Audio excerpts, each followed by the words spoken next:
Tuesday. It is our go home show for WrestleMania 30. Linda McMahon! I can't mirror. This to me, it should be this to them, right?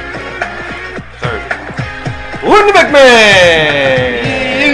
This is where you can tell you're an Attitude Era fan, man. This is the WrestleMania theme song. Yeah? I said, yo, I'm going to get the WrestleMania theme song. He said, what, the Eminem one or the Kid Rock? I said, no, the WrestleMania theme song. Well, I started humming it, and he said, oh, you mean Linda McMahon's theme song. Linda McMahon's theme song. That's I what it know became. she uses the WrestleMania theme, but she's going to be at WrestleMania this, Saturday night. Is I'm she? sure. Oh, she'll probably be sitting there next to Steph. She'll be there to induct Warrior. Oh, that's right, yeah. Right? Well, Hall of Fame, not WrestleMania. Right. On Saturday night at the Hall of Fame.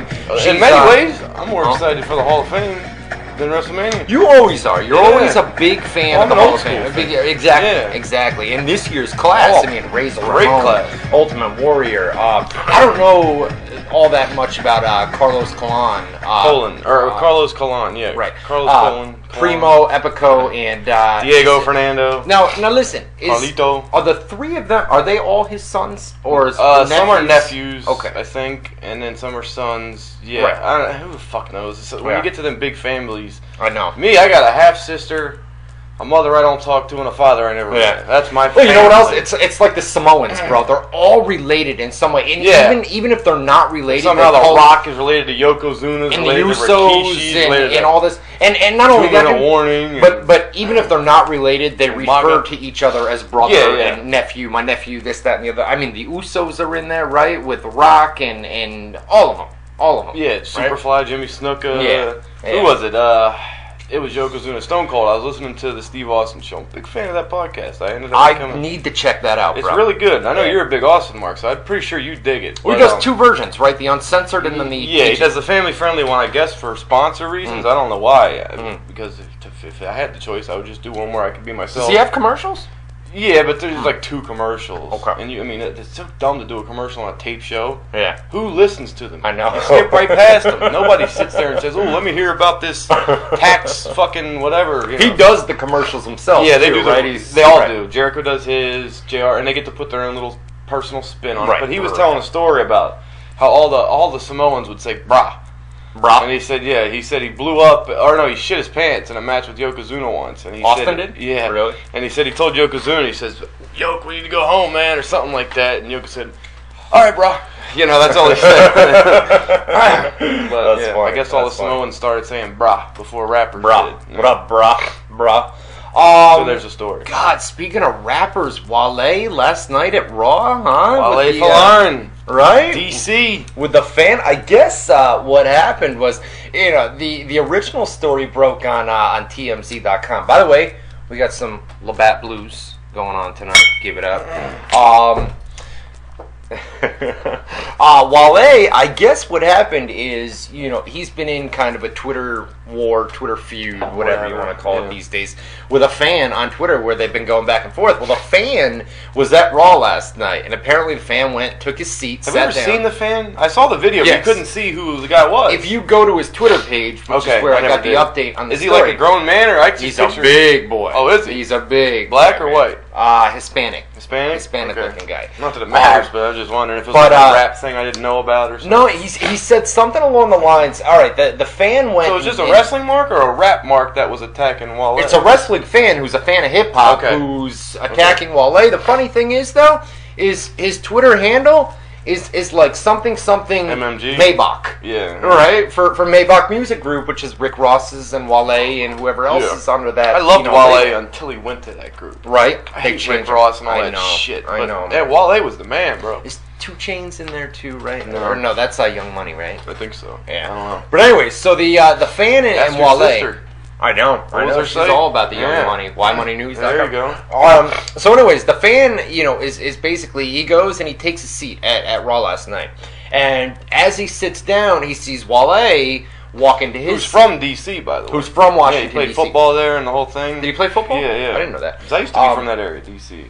Well, I'm a big hip-hop fan. You're a big hip-hop fan. Absolutely. I mean, the hip-hop world now sucks.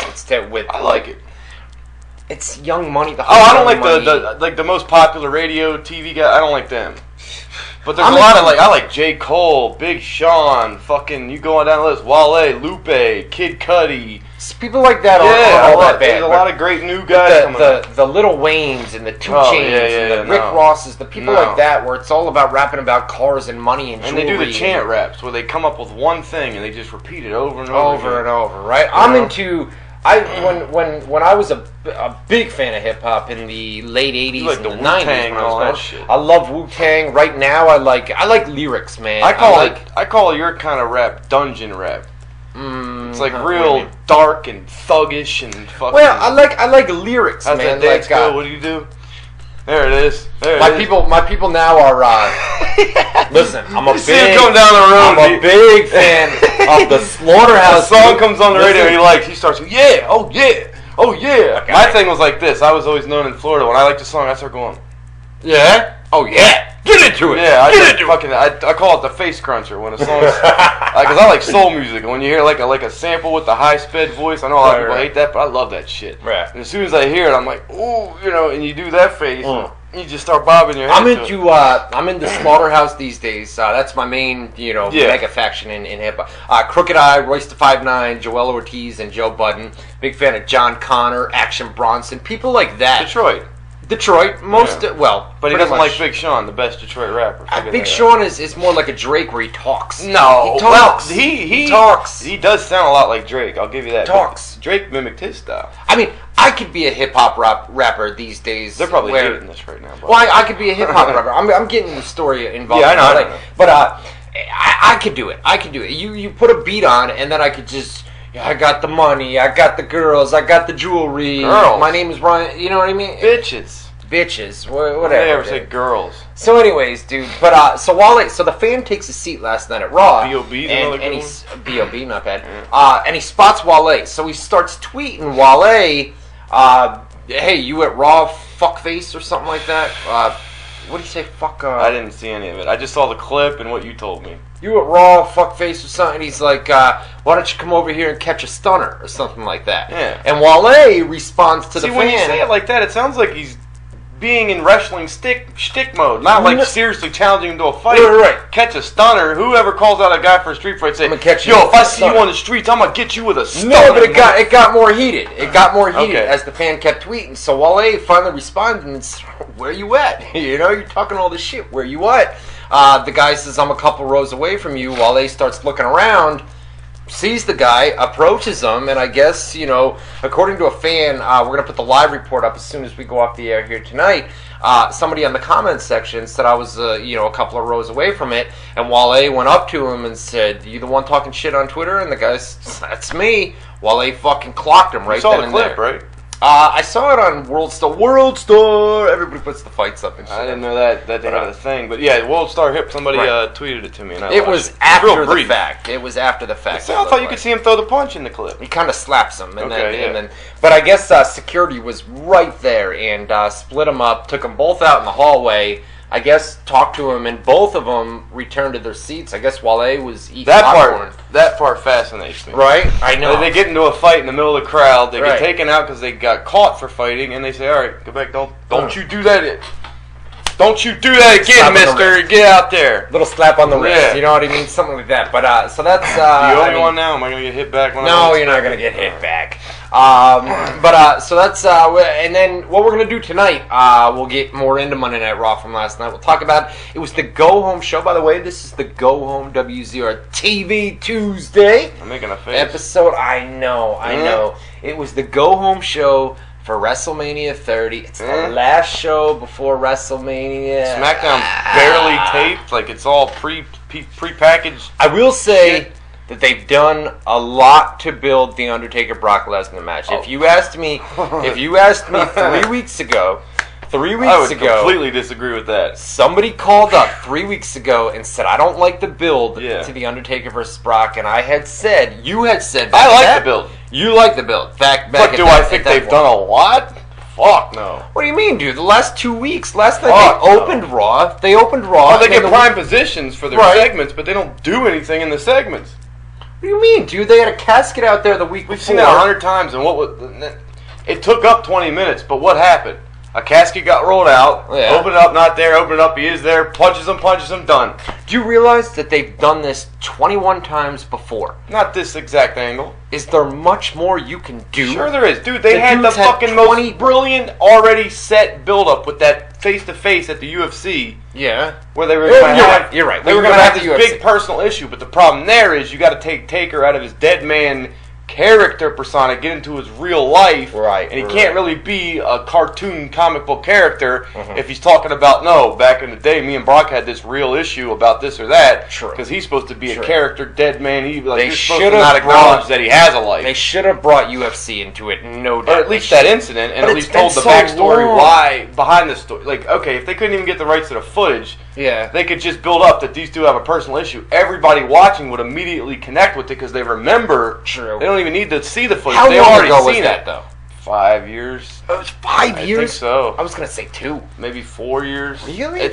Time flies at this point. Yeah, we're getting old. Load up the chat room while we're just doing this. Okay. Wow, 4 or 5 I believe years? so. Are you serious? Yeah. Wow. But now my point was, like, you don't even need to see the clip because everybody's already seen it. So all you have to do is start telling the fact that these two have a personal story. Right. Even if it's not true, everybody's going to believe it. Right. Because they saw that clip, which seemed very real. It did and it was seem at real a at the UFC in the crowd. Right. It was on a fucking regular reporter's interview. There's no reason to shoot an angle right there because it's not even on UFC's pay-per-view. But they had planned to do it 4 years ago to do that match during WrestleMania. That was going to be, when he was still the UFC champ, or they thought he was going to be UFC champ. He lost that night. Right. Lost the title that night to Kane, but Velasquez. Not Glenn Jacobs, but right. Yeah, they were gonna try and do a co-promotion and use the UFC heavyweight Brock Lesnar against Taker's streak at WrestleMania, which would have been fucking huge at the time. Why did that fall apart again? Dana didn't want him doing. Oh, you're right. Yeah. You're right. Okay. All right. No doubt. But I agree. They should have brought the UFC angle, even if it was 4 or 5 years ago. You're better than me. You were right. I was wrong. Who are you going for? I'm always right. You're right. I'm lefty actually. But yeah. I'm always right. I got a nice left hand bitch slap. So listen. Speaking of bitch slaps, you watch Total Divas? Oh my god, dude, I did. Have you seen it yet? Yeah. Oh, you went back and watched it? I've been watching. I'm caught up. No, I didn't watch it Sunday, and I missed the first 2 weeks. But I sat down last week on like a Wednesday and watched the first 2 episodes, and then I watched this past weekend. I watched it on Monday afternoon. Yeah. So I saw it before Raw. How about the ending? That was the slap.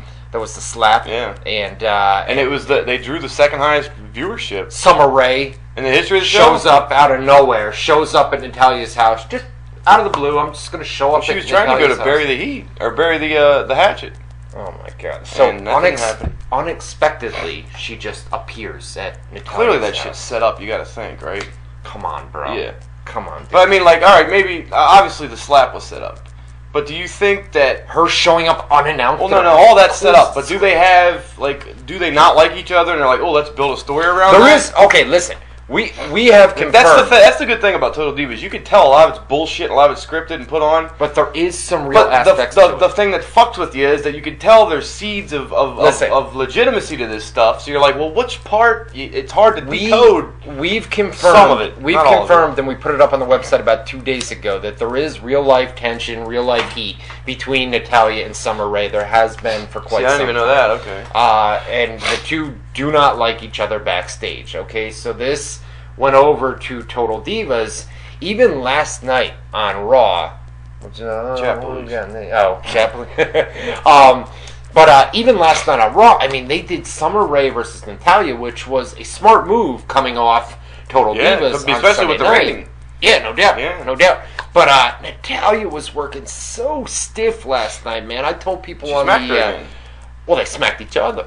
I only saw Summer smack her because then Cole fucked up and he said, "Oh, Summer just got payback," and it was either Lawler or JBL said, "Dude, she's the one who slapped her in the first place. What do you mean payback?" Yeah, so there was a mistake there in commentary, but Summer slapped her at first, and then Natalya came back and smacked her back. Right? I miss a lot of little things. Yeah, they slapped each other last night, but Natalya was working stiff as a motherfucker last night. Wow. Natalya was? Yeah. Okay. Yeah, it was brutal. By the way, Summer, we were talking about hottest ass last week. AJ, Velvet Sky. Yeah. They had her in a pair of these workout. Okay, I want to listen. I know where you're going. It was when Brie, they were in a gym or something. Yeah, Brie walked up and they had her in the gray yoga pants. Yes. Oh my god! Yes. I paused the video. Did you? Paused the video. Rub one out? Look at that ass. No? I was about to rub one out. I was about to rub one out, bro. She got a nice ass, but I will say this. They say she's a. This might be a bit of an exaggeration. Yeah. I'm gonna say the word butterface. The nose. Something right, and she got like something right here too, With like the nose? like Tina Fey. No, like a scar or something right here. Yeah. Well, her thing is like fucking folded up. Like, Well, people have the dimples. no, it's not a dimple. No. It's like either a scar or something. Did you see the photo I put up on just in Facebook? general, face and all that. You know how they have these phone apps where you can make people real fat or real skinny? Yeah, I saw the fat. Did you see picture. the fat Summer Rae? Tell me that if Summer Rae wasn't a big girl, she wouldn't look exactly like that photo that I put up. Probably. How do I know? I guess She would look, if she gained a bunch of weight, that face that I put up on Facebook, it would be identical. You saying she has puffy cheeks? She. Is that what you're saying? Wah, wah, wah, wah, wah. Drink up, buddy. So anyway, here's what we're gonna do tonight. Turn the fucking heat on. I didn't. It's so hot in here. No heat. Crack open the window. I ain't opening no window. Alright, so check it out. This is what we're going to do tonight. We're going to run down Monday Night Raw from last night. WrestleMania coming up this Sunday. Matt Boone and I were talking yesterday and today. Every year we do a WrestleMania show where it's special. We give our predictions for WrestleMania. So we're not doing this tonight. We are not going to do this tonight. So what we came up with They might change a fucking match by the time Saturday. You never know. Exactly. Or add a match. You never know. Move another one to the pre-show. A fucking title match to the pre-show. Right. I know. That's crazy. But if you look at the card, what match? Thought the Shield and Shield is pay-per-view. Yeah, I guess. Like, more so than the Usos or the Real Americans. But a match that's for the title should be on the actual pay-per-view. I agree. But then again, I mean, if you're being honest, we're looking at it from like a purist standpoint. Well, how much the titles mean? Oh yeah, I know, especially the tag team titles. And it's funny because I remember, like, you hear the same things all growing up. Like, oh man, ring psychology isn't what it used to be. Fucking titles don't mean what they used to be. Promos aren't like everything's not what they used to be, and that's from when I first started. Mm-hmm. And you hear it every year, but. It really is. At this point, titles don't mean shit. They don't. Orton is the biggest. The main title means something. Does it? Orton's supposed to be the guy, and he hasn't. He seems like the least most important guy in the fucking in the main event of WrestleMania. Well, Triple H and Daniel Bryan is the whole main focus. That's the main event. Who's going to be in the main event between those two? And then that got way more shine than Batista. Orton. They were like little coming out. Yeah, they were little sub characters in the Bryan Triple H story. Like they're like little hanger-oners into this story. I know. And they're supposed to be the main event. And Triple H Bryan's supposed to be fighting to get up there. And not only that, but you know that last night on Raw, when we talk about Raw in a couple of minutes, last night on Raw, we saw 2 matches that were originally scheduled for WrestleMania. I'll give them to you. The Batista-Orton match, one's supposed to be no DQ.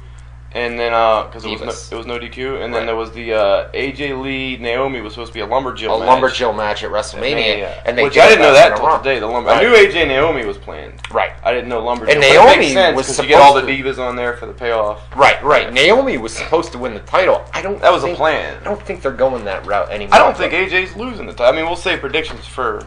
I think AJ loses the title. Who? Who beats her, and why is the better question. They haven't built any one person over the other in that division. Be like, oh, well, she's obviously the one that's going to take it. One of the Bella twins. I mean, but that's just like picking a random person. Yeah, but think of the only one I can think of, Natalya.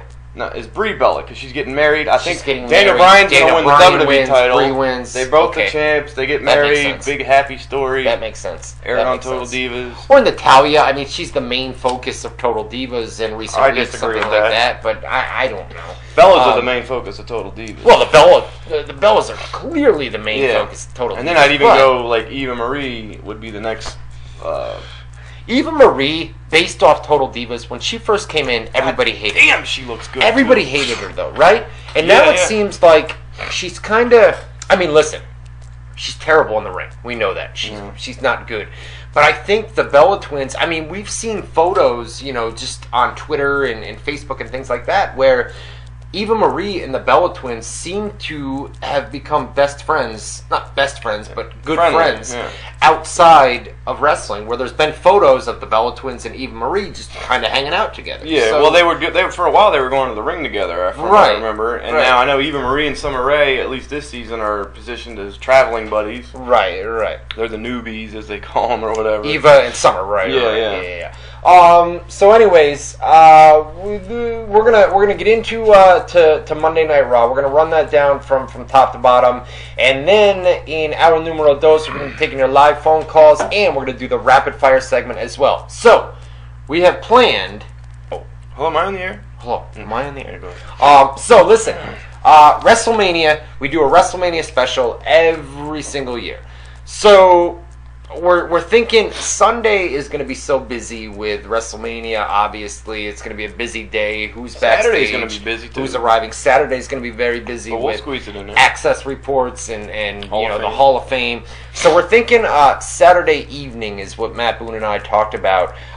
Didn't they do a match at Access last year, like Maria Menounos? I think some of the NXT guys are Maria Menounos had a big match. Was that SummerSlam? No, that was. Or you know what? I think it was. Didn't they do an Access for SummerSlam? They did Access for SummerSlam and for WrestleMania. Maybe that was it. But I think they're going to have some of the NXT guys, the entire NXT roster. Mania was in Florida. Mania last year was in Florida. Or was it not? No, it was New Jersey or New York or whatever.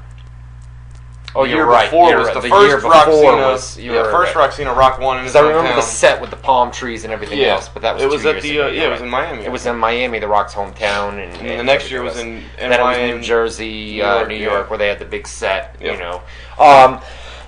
So listen, we're thinking Saturday evening for a WrestleMania special. We're gonna run down the card from top to bottom. We're gonna give our predictions, what Matt Boone and I think. We're gonna write them down, and then we're gonna come back here on Tuesday. So all the news, spoilers, the news, spoilers, anything that comes out this week, Saturday evening. We wanted to ask you guys, what is the best time for you? Boone and I were thinking 5, 6 o'clock. I mean, we've got the Hall of Fame ceremony coming up at, I believe, 9 o'clock Eastern time on the network. Maybe 8 o'clock Eastern time on the network. I think they're going to do. You say 9. I think they're going to do a red carpet from 8 to 9, and then the Hall of Fame from 9 to 11 or 9 to 11:30. So we want to give an hour or so where we have a break to get off here, take down this set, go in there, and set up for Hall of Fame coverage.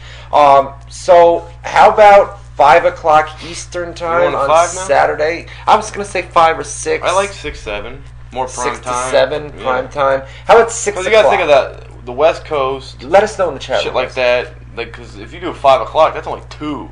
I know. In California. I know. It is kind of. And then you get shit. You look at fucking England. We have a lot of listeners in England and Canada and Ireland and all those fucking places. It really is crazy when you think about it, man. But let's some people watch us on their decide on a time, guys, in the chat room. We're throwing numbers out. 5, 6 o'clock. What works best for you guys? Some people watch us on their phones. Some people watch us on their iPads, laptops, desktops. We've seen people send us pictures where they plug us up to their fucking big screen. I know. Could you imagine this big fucking melon, ugly ass face? These big ass cheeks? Are those cheeks on a big fucking screen TV? Whew. I saw it. The guy sent a photo. I know. I saw it too. So what do you guys think? 6 o'clock o'clock Eastern cool, time? Man. Somebody sitting on their couch watching the big screen. It is. There's 2 really jerk-offs sitting on the. I know. So how about 6 o'clock Eastern time on Saturday? Does that work for you guys in the chat room? 6, I know some people have to work, and you guys, 6. All right. Yeah. So let's do that. We'll plan for. We're gonna put it on the websites. We're gonna plug it throughout the week. Tune in to WZR TV Saturdays. Oh, yeah. So this Saturday night, 6 o'clock Eastern time, we're going to do a WrestleMania special. It's going to be a 1-hour show. We're going to give our predictions for WrestleMania. Like I said, we're going to run down the card from top to bottom, give our predictions. I'll bring a pen and a piece of paper in here. We'll write them down. And then on Tuesday night, it's going to be so busy. I mean, listen, before we get into Raw, just so that you guys know, after Raw last night, pretty much there's no WWE SmackDown Main Event Superstars tapings tonight. Yeah, they're off the road other than Mania stuff. Everything was taped last night prior to Raw. There were only 2 matches taped for Main Event right now that's airing on the network. 2 for SmackDown. And a Hogan thing. And a Hogan promo, and then Superstars was like 1 match or something like that. And the reason that they do that is especially for SmackDown on Friday, they're going to air what they call live cut-ins from Access, where earlier in the day, they're going to show footage of the fans, you know. All the video packages. They close off the streets and tons of video packages as well, exactly. So they're going to do cut-ins from Access and a couple of matches here and there that were taped last night on Raw. All the Access stuff and the video packages too. So that's before we forget too. I want to give a quick shout out to Mr. Johnny Morgan. John Morgan, in the chat there. Brody. I put an invitation out on my Facebook, facebook.com/ good job, Matt Boone WZR, facebook.com/ Matt Boone WZR. I asked anybody if they wanted to join me as an editorial writer for eWrestlingNews.com, and a lot of guys sent in stuff, and I sent them to Frank, the owner, and he picked some guys, and one of them was John Morgan, longtime regular here in the Army. He wrote a really great piece.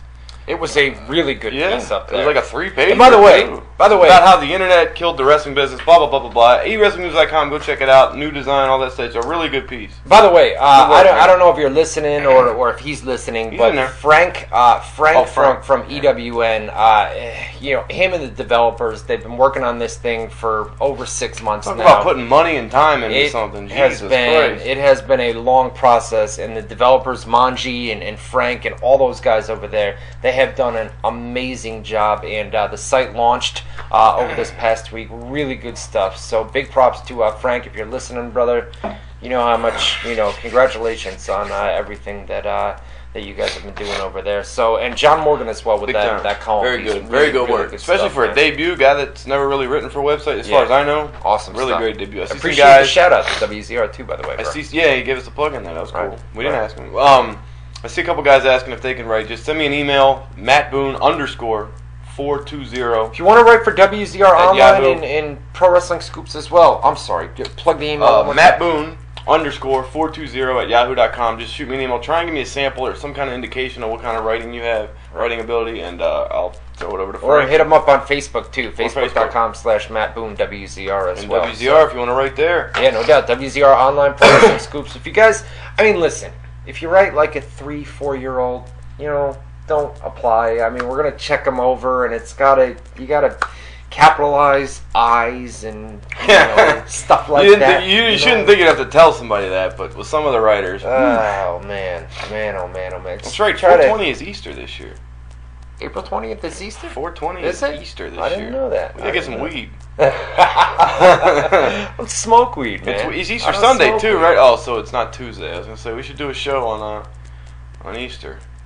It's always Easter Sunday. Yeah, I know. I was trying to think of some Easter themes we could do on the air. But yeah.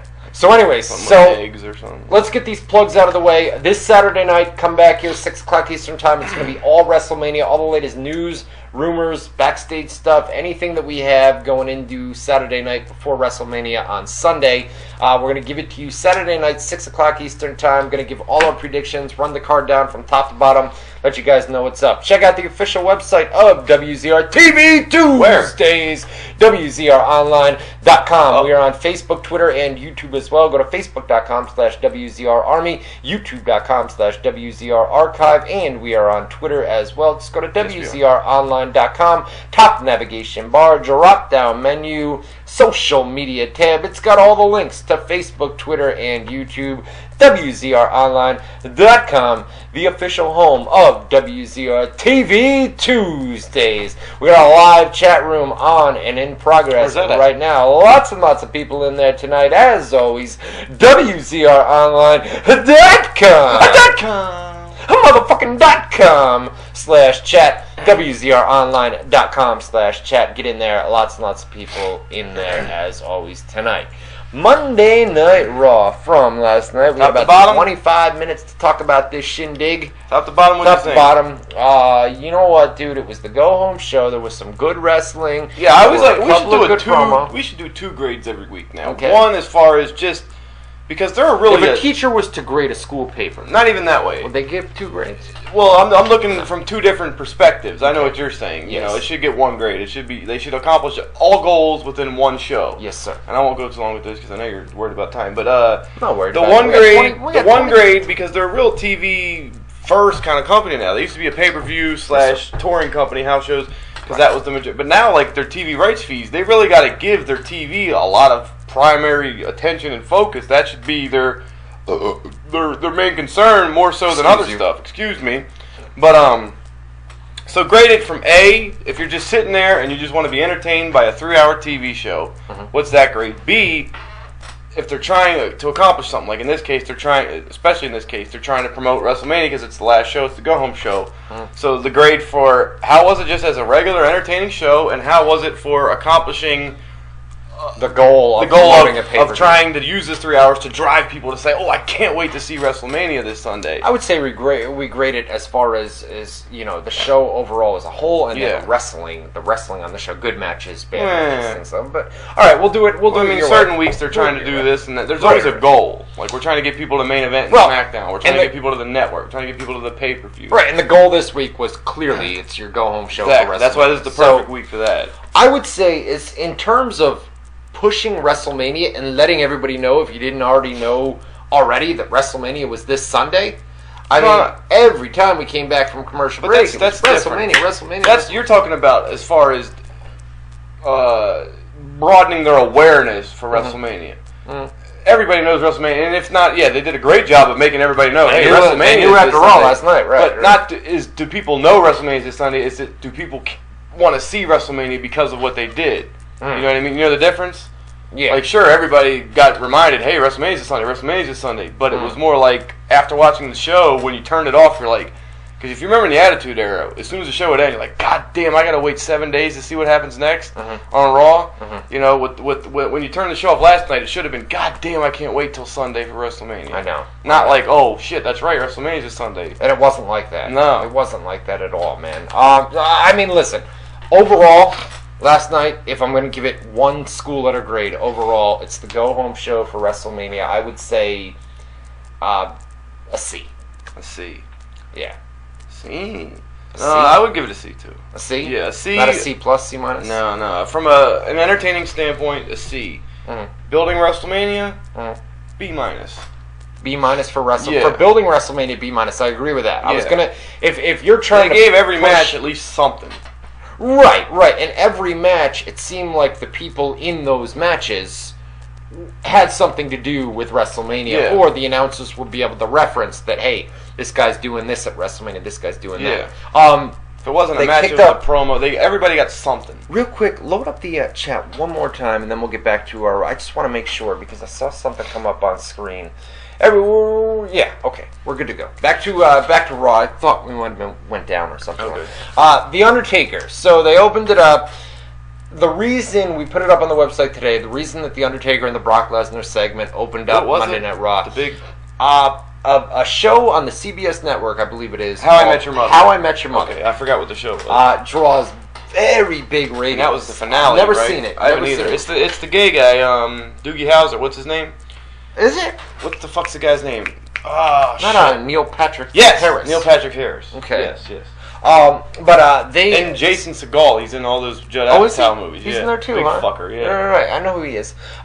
So they draw major ratings on, I think it's the CBS network. So I think it's narrated by Bob Saget or something like that. Is it? Yeah. So they wanted to kick off Raw hot for that reason. Also because it's the big show, it's your last show for you want to have something at the beginning and end of every hour. Exactly. So the Undertaker's gong immediately hits, and he comes out.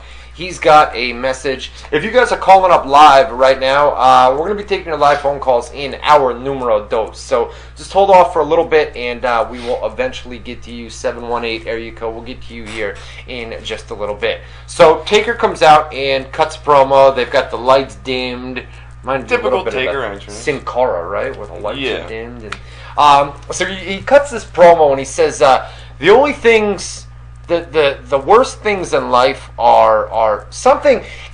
He said there's only 3 guarantees in life. 3 guarantees in life. And that's an old expression. There's 2 guarantees in life: death and taxes. Death and taxes. And he made it 3. It seemed death, taxes, and the streak. And the streak. It seemed odd. I didn't know that it was an expression, so now it makes more sense to me. But for the I heard you laugh. You popped when he said taxes. I just keep thinking, okay, you know what? Take this. This better be important. It better be important. Call it, you're on the air. What's going on, man? What's on your mind? You're live on WZR. 3, 2, 1. Guy keeps calling back and calling back and calling back, and then he doesn't. Anyways, 3 things. Death taxes. So when he said taxes, I'm thinking, what?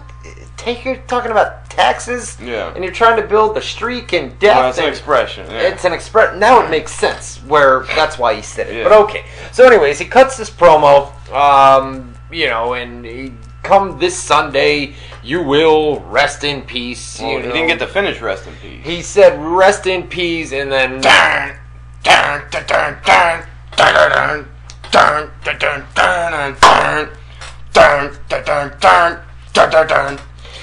Lesnar and Brock Lesnar and Paul Heyman come out, right? Heyman's got a big smirk on his face as he comes out. Fuck off, bro. Yeah, get out of here. So Brock says that, or Paul said that Brock beating the Undertaker will be the most memorable WrestleMania moment. You look like Jesse Ventura now doing this shit. My bad. Did Jesse used to do that? He always rocks. Oh, okay. This motherfucker. Do you hear what I'm hearing? Yeah. I got the right chair tonight, man. I sound like it. I did. So it's going to be the most memorable WrestleMania moment since Hulk Hogan pinned Andre the Giant, which is one of the biggest wrestlers. If not the biggest. Right. I mean, as far as an iconic image. I watched the YouTube video of that the other night. Did you? I watched. They did the WrestleMania Rewind a couple weeks back. Yeah. And that was one of them. So I actually sat and watched the whole match. It was like a fucking 12, 14-minute match. I know. Yep. So Paul says he's going to give us a spoiler, not a result. Yeah, right? He said this isn't a guarantee or a promise or whatever. He said it's a spoiler. spoiler. Brock that was nice. Brock is going to destroy Taker and end the streak at WrestleMania 30. So Paul kind of acts like a distraction, and Lesnar, comes into the ring. It's the most drawn out thing ever. They would walk down, they would stop, turn around, walk back, up, they stop, turn around, walk back, stop. What did you think about Taker? I mean, you're 6 days away from WrestleMania, right? And you've got Taker. I mean, I don't want to make it seem like... I mean, Taker's an old guy, but he's not like a 90-year-old guy where if he takes an F5, he's done and that's an automatic injury. I'm just saying, man, guy takes an F5 6 days before WrestleMania. Is it really worth risking an injury to Taker? That. And I gotta say, and it's gonna sound stupid. It might even sound disrespectful because I'm not a wrestler. I've never been in a ring, taking bumps, blah blah blah blah blah. That whole shit you have to say when you qualify things. But an F5 doesn't look like that terrible of a bump to me. It looks like it's an easy bump to protect yourself. The swing the swing ain't the greatest thing, but when you're coming down face first, so you can get your elbows and knees up and kind of break your fall. It's not like you just land, Right. I'm just saying. I mean, I know it probably hurts. The rings are stiff and solid. Let's say that Taker was to get injured during that spot, man. I mean, I would say that the time to do all the physical stuff. I mean, you can throw some punches and do this thing. Is that a bug? Flies are out again. It's springtime. But we're talking about Taker, man. You got to chop both of his legs off for him not to be there when the bell rings. He'll be there. He'll be there. But it just seemed like a case of it's kind of risky. It's a little bit risky, but I had an opposite reaction. I thought about motherfucking time. If you look at the build up to this match. No, they've been physical a couple times. Yeah. The casket segment, the stabbing, chokeslam through the table. Right. But it was all Taker kicking Lesnar's ass. Right. And we know Taker's winning. Right. You have to put him in some kind of physical jeopardy because he's winning. So the idea is to convince people that he's not going to win. And if he's kicking Lesnar's ass every time they get in front of each other, who's going to think, oh shit, after seeing that, I think Lesnar's going to beat his ass this Sunday? Nobody. And they already think that he's going to win because of the streak. Yeah. So you got to really go out of your way to make them believe Taker's in trouble here. Right. And Taker's been whooping his ass every time. So it's like, it's about time they gave Lesnar something. Take it. Caller, you're live on WZR TV Tuesdays. What's up? This is your final chance, bro. You are live on air. Final chance. He's listening to the stream, so he's got to catch up. Get the fuck out of here, man. All right, so anyways, that was the segment, right? Lesnar hits the F5, smirks, Paul and Lesnar walk away, and that's that. They plugged over and over that WrestleMania is going to air on the WWE Network, this, that, and the other thing. Alberto Del Rio pinned Big E, hit him with a super kick. It's the second time in a row. On SmackDown, too, last week. On SmackDown as well, no doubt, no doubt. We had Bray Wyatt cut a backstage. You can't just gloss over that. I know we're running short on time, but I just got to say... Something's missing, right. What am I missing from that match? That match? Just the fact that it was a really great match. Yeah. I mean, maybe one of the better matches on Raw last night. Yeah? It was really good. All right. Yeah. Bray Wyatt... Bray Wyatt cut a backstage promo talking about the kids, and he's going to get the kids' attention. All the marks, the kitty marks for John Cena. Got the whole world. Yeah. Right. That was awesome. Jesus Christ. For a while, it was Luke Harper always whistling. Time is on my side. Yes, it is. This is a different caller. I don't know what you want to do. You want to wait till hour 2? Yeah, we're waiting. Running short on time. Yeah, if you guys are calling in, so hour numero dos, take all your live phone calls, whatever you guys want to talk about. If you don't speak Spanish, that means we're taking your calls in hour number 2. Summer Rae and Natalya. I brought this up a couple of minutes ago, man. Pretty much ran this down. Natalya was working stiff as a motherfucker, man. They did the slaps between both of them. Summer Rae slapped her first. Natalya came back, and then double slap. Summer Rae gets a pin over Natalya, which I kind of felt was kind of who cares, but I know what you mean. Yeah, that's right. It was your Divas.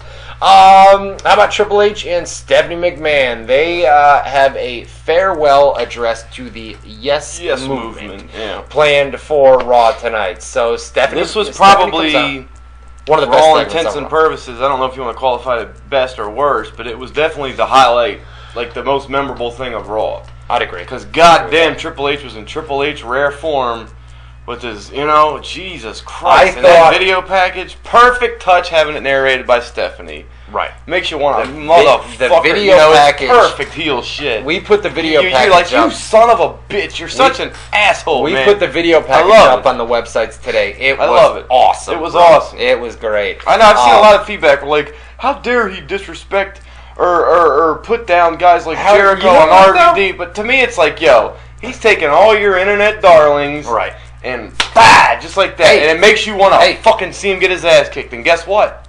He's gonna get his ass kicked on Sunday, so it's perfect. You're talking about internet darlings? Yeah. Who wasn't in that video? CM Punk. CM Punk wasn't in that video. That's a case where they're erasing him. I mean, they've removed him from all advertising. Right. Anything that his name or face or likeness was on, they've taken it off. So a lot of people are surprised. Like, why wouldn't they take this advantage to this situation to bury him? And it's like, no, they don't want to acknowledge him. Period. They don't even want to acknowledge. No, they want people to forget. You know what I know? There was a lot of chance for CM Punk last night. There were, and they talked right over the top of him every time. You know what I noticed? I'm watching that video package last night, and I see Booker T, Scott Steiner, Goldberg, Jeff Hardy, all these guys that they had showed, for the exception of Goldberg, it was all TNA guys. All Kurt Angle was in there. Yeah. Kurt Angle was in there. Booker T was in there. Jericho, RVD. Mick Foley was in there. Rob Van Dam was in there. RVD's been in TNA. Yeah. Scott Steiner was in there. Jericho. Jericho's the Goldberg. exception. Jericho and Goldberg were kind of the exception. There was a couple, but it was all ex-TNA guys. It's not that. I mean, that's guys that. I mean, the idea of the package was the flavor of the month thing. Hardy's flavor of the month was jumping off high shit. Right. Booker T's was Spinner Rooney. Goldberg's was who's next. Blah blah blah blah blah. Everybody's got catchphrases. Yeah, RVD was the thumbs. Jericho played off of it with a nice tweet. Right. Tweeting all of his catchphrases in a row. He did. But it was everybody who had like a thing, because their big thing was, remember this time last year, Fandango, dude. That was the big thing that was they buried Fandango, huh? And it's funny because they say that, you guys gave up on him or something. Yeah, right. You guys gave up on him. Well, they started jumping him all the time. Like, he was over, so if they would have decided to go with it, but at the same time, you can't go with a character like that far. How far can you take a goofy fucking... I almost said the F word. You just said the F word. No, not fucking. The other F word. The F-A... Oh, yes. I was going to say that, but like queer. Can I say queer? Like, you can't take a queer gimmick like that that far. How far can you take him? He's doing his dances I got to say, Summer Rae... Yeah, the greatest picture I've seen, I'm sorry to interrupt you. You know how the guys will do like a picture and then put like a caption on it and put it on Facebook? Right. I guess it's old. It just caught my attention. Somebody sent it to me. It's Undertaker getting ready to fucking put the hand on someone's throat for the choke slam. Right. But they catch him and they freeze it at a point where he's like this. Yeah. And then the fucking... So it looks like he's there. Yeah, and the fucking tagline, oh, I wish I knew the exact words. It was something like, oh, no, you didn't, or something. It was something real fucking gay. I was like, yo, that's so fuck for having to have the badass Undertaker, like, doing this. Right. You know, even with the shoulder up and everything. I was like, oh, that's so fucking good, that's man. Great. Hey, one more thing. But Batista and Orton came out. Batista and Orton came out. By the way, Stephanie McMahon, one of the first things she said when she came out, Daniel Bryan's not going to be here tonight. Yeah. She said that the previous week, too, and Daniel Bryan wasn't there, so I figured... I thought they were, too, and I was thinking, yo, you got to be fucking kidding me. Now, the mindset I thought, I was like, all right, keep him off the last 2 weeks. By the time we get to Mania, people will be fucking jumping to see him because it'll be a while. And when he wins the title, everybody's going to be... And they kind of still did that because he didn't get to speak. Right. He was very brief, you know, just no entrance. They didn't get they got to hear his music at the end or whatever, but there wasn't... I will say this. He didn't have the entrance where he was doing the yes the whole way down the aisle. The way Raw went off the air last night is the way WrestleMania is going to go off the air on Sunday. And in that respect, I didn't like it because you should have saved that. Yeah. But there's a difference between 15,288 fans and at the same time, they might remind them, like, yo, don't forget, Sunday, this is what you're supposed to do. You know what, though? You know what? Not that they need reminded. All this, beat down. Daniel Bryan, every week on Raw. Raw goes off the air. Daniel Bryan's getting beat down. Last night, the main show, the go-home show before WrestleMania, Daniel Bryan finally gets the comeback. He gets the beat down this week. We go into WrestleMania. Daniel Bryan wins the title. Hopefully, they can't do any of that. They can't do anything else. But they surely can, but hopefully they don't. All right, what do we got? So Batista and Orton came out. Batista said, "I noticed I wasn't in the clip because you never beat me." Orton came out, kissed ass, blah, blah, blah, blah, blah. Right. Same shit pretty much there. It's the same stuff we've seen week after week. We had an 8-man tag team match, the Los Matadores. Yes. Against... it was all the 4 teams that are in the tag match. Instead it was 2 teams against 2 teams instead of all 4 for themselves. Right. But yeah, it was Matadores, Rybaxel, Real Americans, and Usos. Okay. Yeah. All right, no doubt. Which, if you're going to have a tag team match for the titles, how could you not have the Rhodes brothers? I know, right? It's insane. What happened to the Rhodes brothers? We haven't seen them. If you're not going to split them up, do brother, then surely if you're going to keep them as a team, they should be in the fucking title. Over Los Matadores. Their matches, bro, as of late, we came out here every week and said that they've had the best matches. Them and the Shield had some of the best tag matches I've seen in years, no man. Doubt. Brad Maddox, official for the Andre the Giant Battle Royal, Memorial Battle Royal. There are rumors, and we'll talk about this more on Saturday when we come on here, 6 o'clock Eastern Time for a WrestleMania special. Rob Van Dam is going to be back next Monday night on Raw. Is supposed to be back. They can throw him out at Raw as a surprise in that Battle Royal. Isn't there still 3 spots that we haven't... There are 3 spots right now, but that's where I'm going. Supposed to return next Monday night on Raw. There's talk that he may be a surprise entrant in the Battle Royal on Sunday night at WrestleMania. We had Bray Wyatt and R-Truth. Washington, D.C. We're here. Oh, yeah. I love that shit. Yeah, right? Yeah. This was pretty much a squash, but it was... Pretty much. R-Truth got a little offense in spurts, but, very briefly and then cut off. After the match, Bray said that this wasn't the beginning, it's the end, right, for John Cena and coming then up Cena pops up with the sheet mask behind him. Right. Similar to last week where they put the sheet mask. Yeah. They put the sheet mask on Cena. He beats all their asses, they run away. If you guys are calling in right now, we're going to take all your live phone calls in our numero dos. We're going to take a commercial break here in about 5 minutes. Go to the break, come back. We're going to do rapid fire. We'll put that up during the commercial, and we're going to be taking your live phone calls as well. We'll give you the phone number to call us in just a little bit. Backstage segment was Renee Young interviewed John Cena. This was the serious, very passionate fucking, I'm afraid, but the best thing about Fear is he got into the whole... He started out okay. It was the serious John Cena, but by the time it was over, it was the wigger John Cena. Yo. You heard me in here doing that, right? Yeah. I said, yo. He started out okay, and then it just went to, you think you got it, Jack? Yo. Yeah, well, come this Sunday, yo. By the time you get to WrestleMania, you're gonna have to change the way you walk, yo, because I'm gonna put my foot up your ass. It's like, dude. Word. Oh, bro. It's so over the top. Cracks of your fingers, like it's cringe. Douche chills. It's cringe-worthy, douche chills. Oh, it's and I say this every week. 100, man. I say this every week.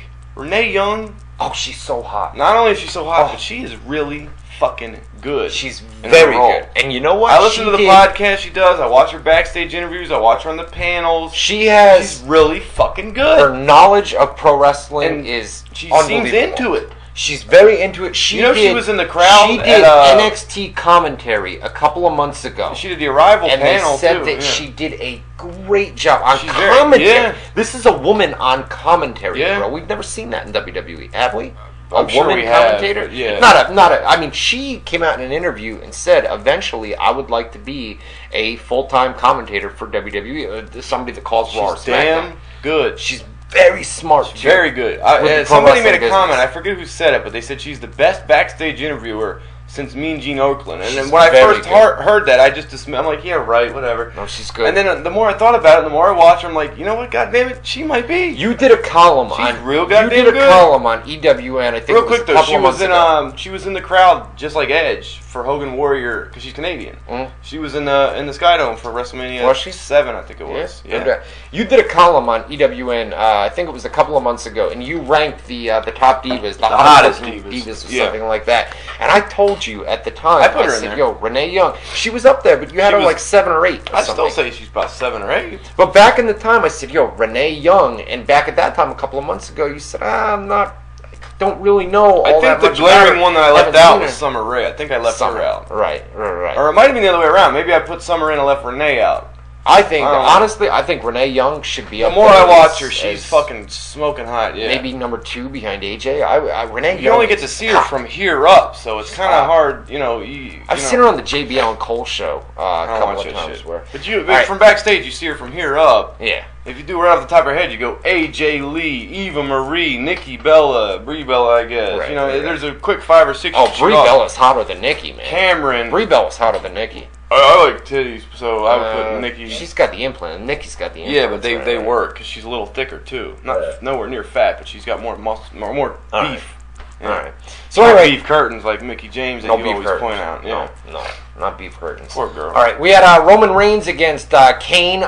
Kane picked up the win here via Mickey James on TV. He's talking about beef curtains. What did she ever do to you? All right, but yeah, next thing we go to Roman Reigns. Arby's. Didn't you used to work at Arby's? Where's the beef? Yes, roast beef. Yeah. Roast beef. I did work at Arby's. Beef. Only real job I've ever had other than the internet. Piper's Pit. My man, Roddy Piper, man. Well, they voted Roman Reigns. Oh, the fans. You got 80% too. Well, there was a big guy versus a big guy. Kane, Roman Reigns. We got the vote. I just thought it was interesting because then Dean Ambrose only got 8 or 9%. Right. So but everybody wanted to see the big guy versus. But I'm just saying, all right, obviously Roman Reigns is going to win, but the fact that he got 80% of 100, I figure a lot of marks would vote Ambrose or Rollins. 80% Reigns, and what I thought was most interesting, Rollins got more votes than Ambrose. Did he? Yeah. Yeah, Ambrose used to be the star of the group, and now when they first started, everybody was like, yo, Ambrose is the fucking guy. Right. Rollins is a great worker. Reigns is the big doofus that's the muscle guy. You know what I mean? And it's switched all around. Yeah, all right. All right, here's what we're going to do. We are going to take a commercial break. We got 2 more things to run down Monday Night Raw. We got to talk about the Piper's Pit segment from last night. Roddy Piper. Disappointment. Return to the ring. I thought it was a disappointment as well. Roddy Piper sometimes doesn't know when to stop talking on the microphone. There's just times, I think it's the dog. He doesn't know when to stop talking, and there were times like that last night on Raw where I was like, are they going to cut his mic? They may cut his mic, but they never did. And then the main event was Randy Orton Batista. So we're going to talk about both of those when we come back from the commercial break. In our numero dos, we're going to open it up to you guys. The big news over the, I guess, not really big news. You guys all knew it was coming.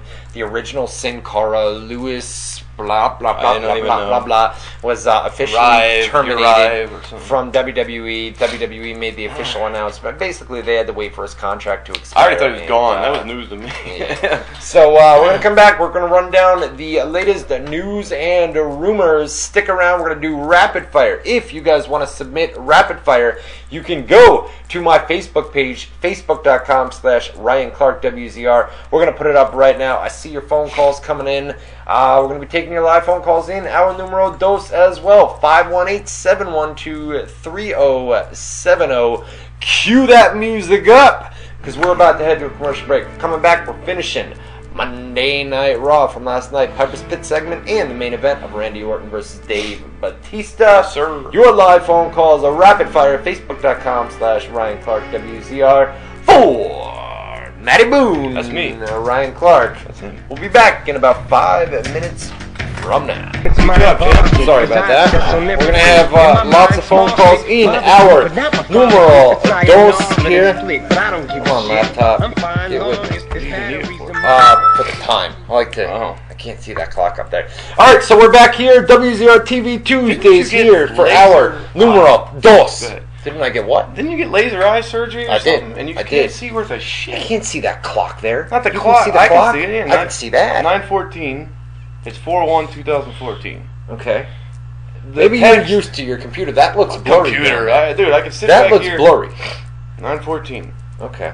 But no, even the text. If you guys can see what we see, yeah, way better. No, if you can see the text we see, I have to make the font. I think it's a 200%. Yeah, 200% zoom. Yeah. So yeah, but I could read it just fine from back here. But I make sure it's all good for you. But the guy that spent thousands of dollars to fix his vision can't see worth a shit. That's why I don't believe in doctors. Cool story, brah. I don't believe in brah. Like titty holders. Titty holders. Yeah. Alright, so here we go. We got 2 more segments from Monday Night Raw last night. Piper's Pit in the main event, Randy Orton versus Dave Batista. Yes. So, before we went to the commercial break, by the way, rapid fire's up. We're going to give out the live phone number. We did it before the break. Just hold off. We'll run down these Raw segments, and then the rest of the show is all you guys. It's going to be rapid fire and your live phone calls. Hello? Am I on the air?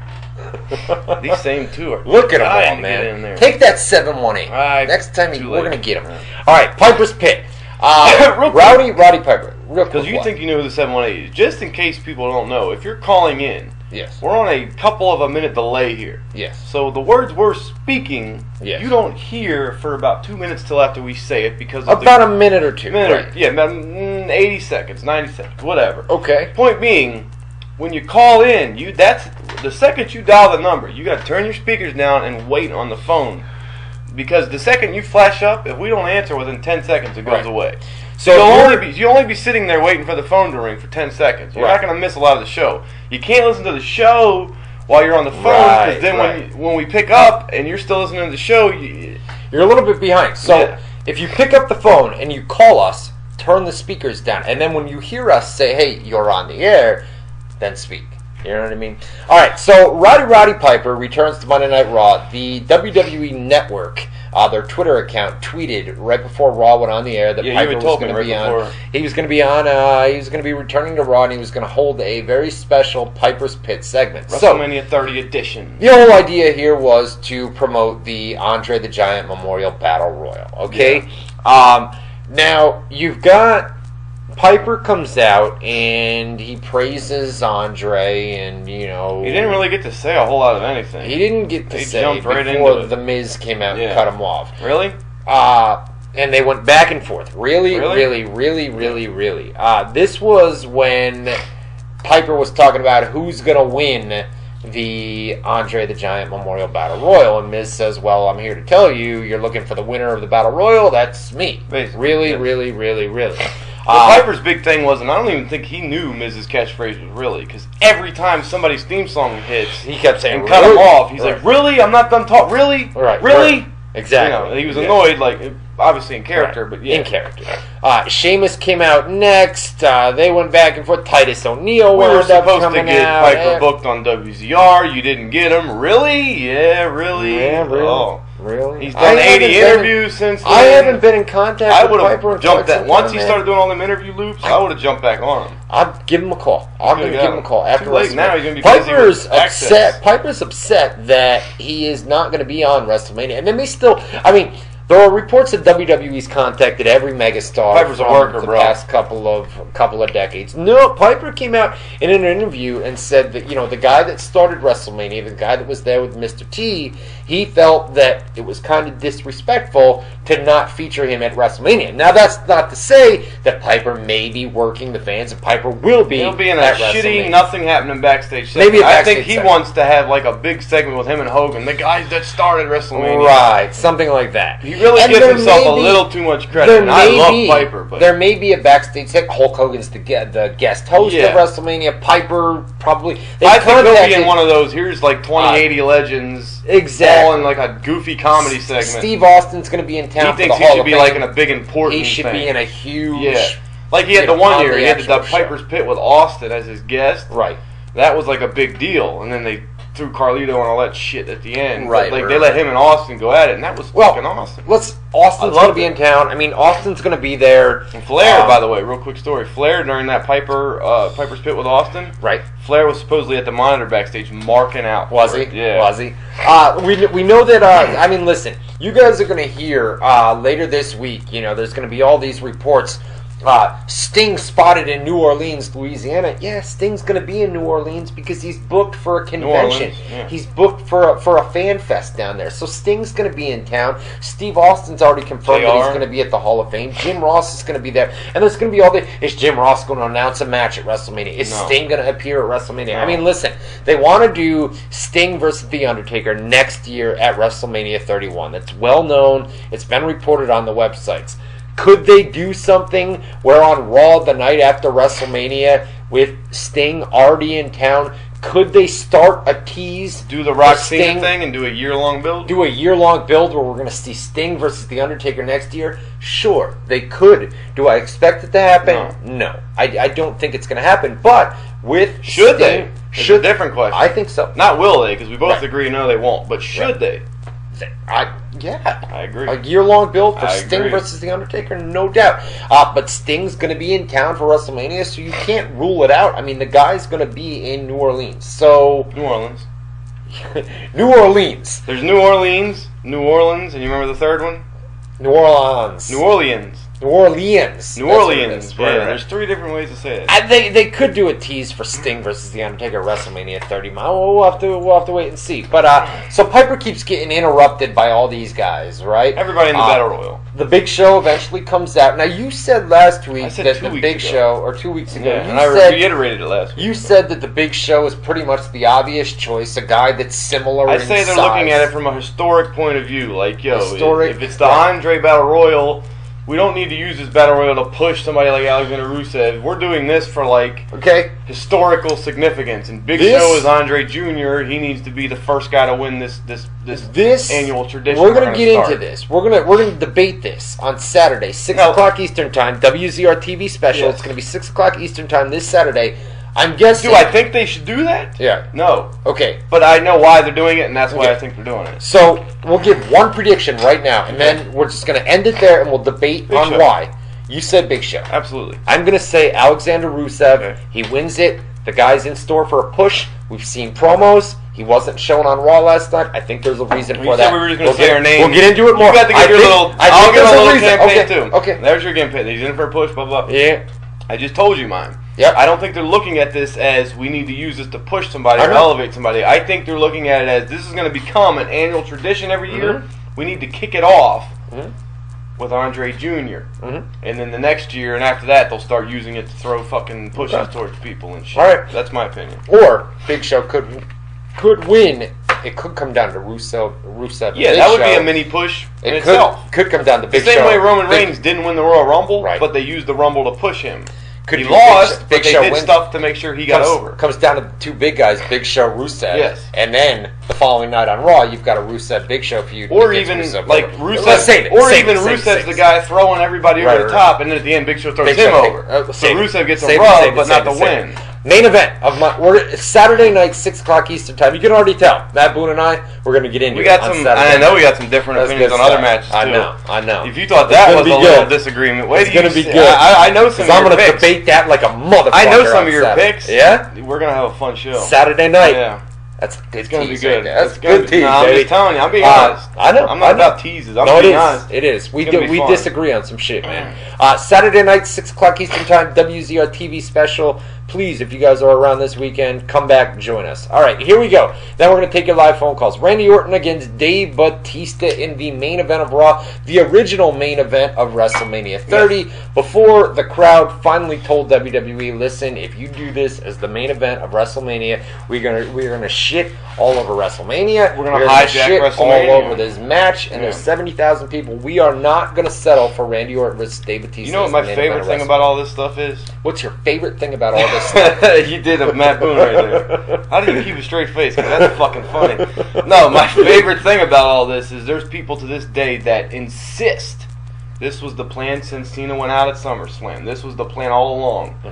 Fuck Bryan, fuck him, fuck him over, screw him over. And the crowd will finally, or Mania, it all yeah, comes like together. this was the plan all along. They're going to screw him, and then finally give him his moment at Mania. That was not the plan all along. No, it wasn't. No. It wasn't. This thing didn't go away, just like last night. They said, oh, there's these things that come and go. There's these flavor of the weeks, flavor of the months.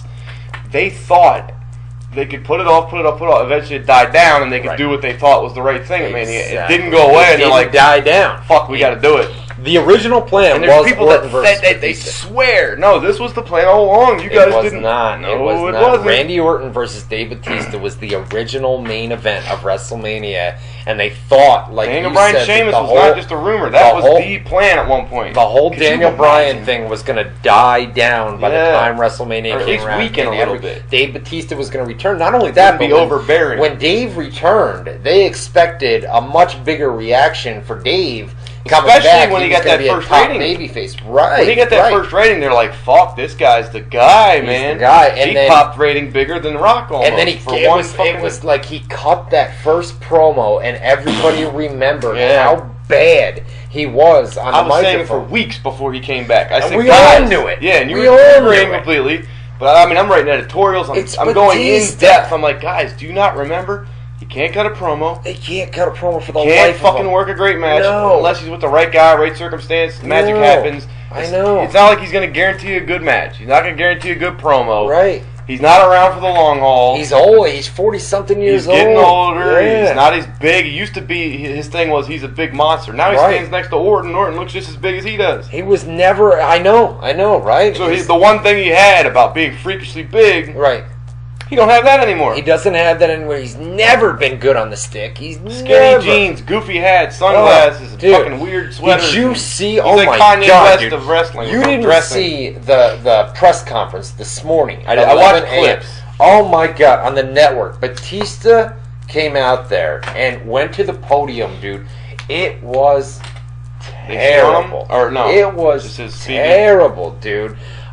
He talked about skinny jeans, and did he really address skinny jeans? Going to WrestleMania. He kept going off the podium and mocking the fans who were in the crowd. Was there a lot of? Was it like a WWE audience, or he would be like, "You guys all come out and you chant Bautista," and then he'd get up from the deal with it. He'd get up from the podium and he'd walk over to the side and he'd go, Bautista. So it was like douchey, dude. It was oh my God! Was it like a? You got to tell me. Was it like a WWE? Was there chants and like a lot of fucking fire? Or was it like there were like people, a press conference? It was a press conference instead of an event. There were people in the audience saying "You suck, skinny jeans," stuff like that. Like overwhelming chants, or just like scattered marks scattered around, shouting shit. Yeah, right.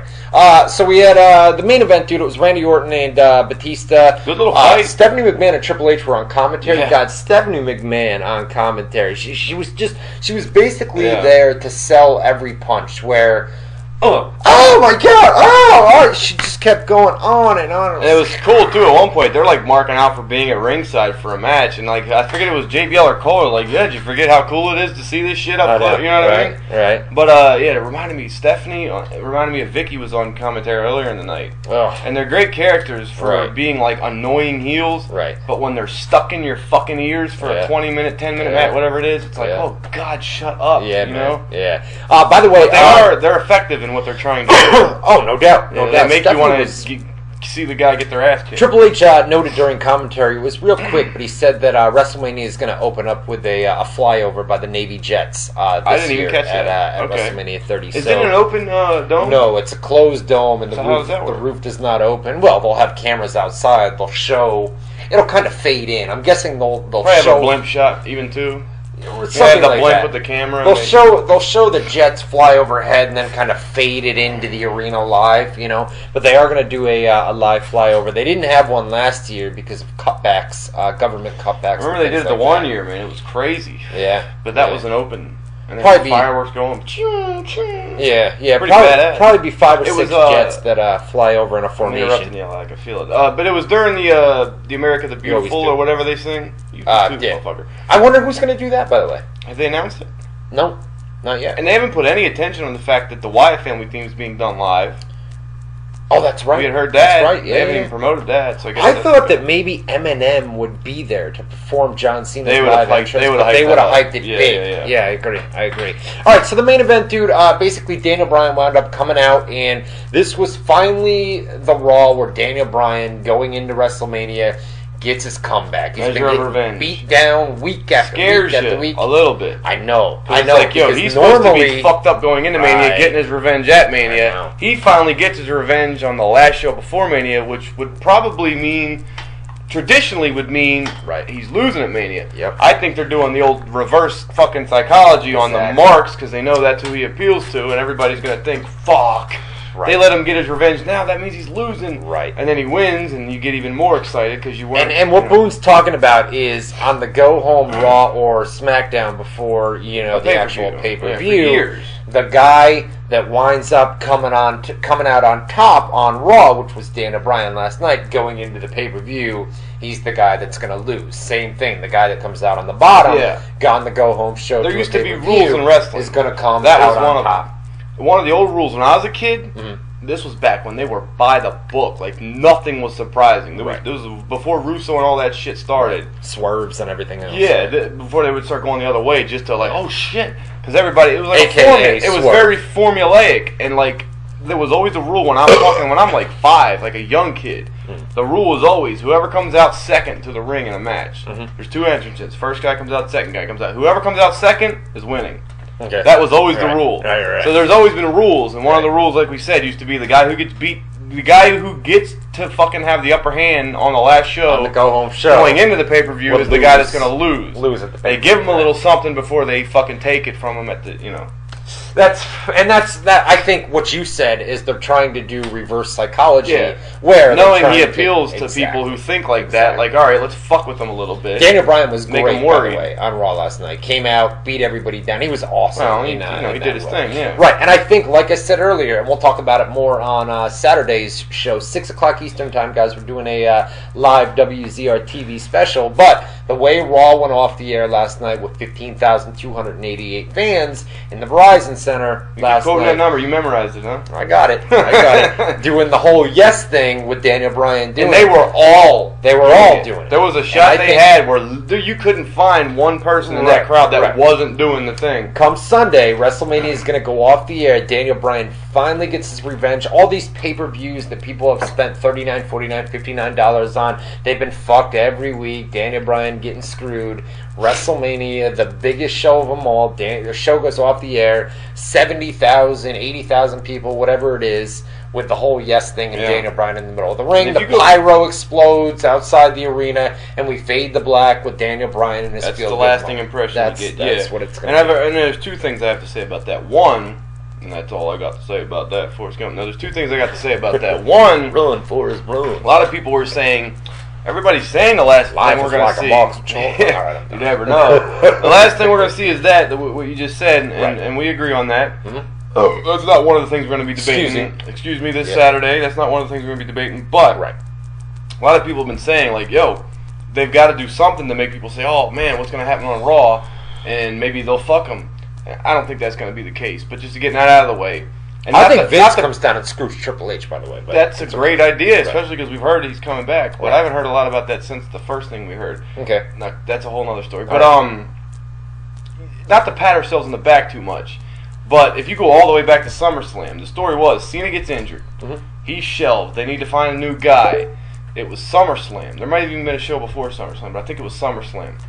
Bryan wins the title, they screw him, blah, blah, blah, blah, blah. He gets the title, but they take it right back. Right.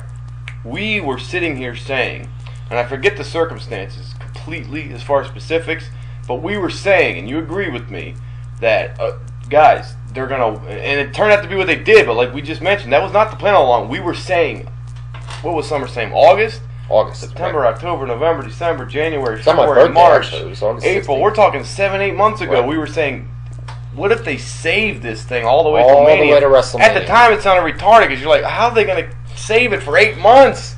And I'm like, no, they're going to save it, and they're going to. You know how they did it? You know how they did it? They screwed you month after month after month on pay-per-views. Their last pay-per-views before they switched to the network. They did it for 7. But that wasn't the plan, right? And I said, but baby, and I even said, if you go back and look at one of my 7-8 month-year-old rants, I said, I guarantee you, not knowing Triple H, but understanding the way people say he is, right? His idea is.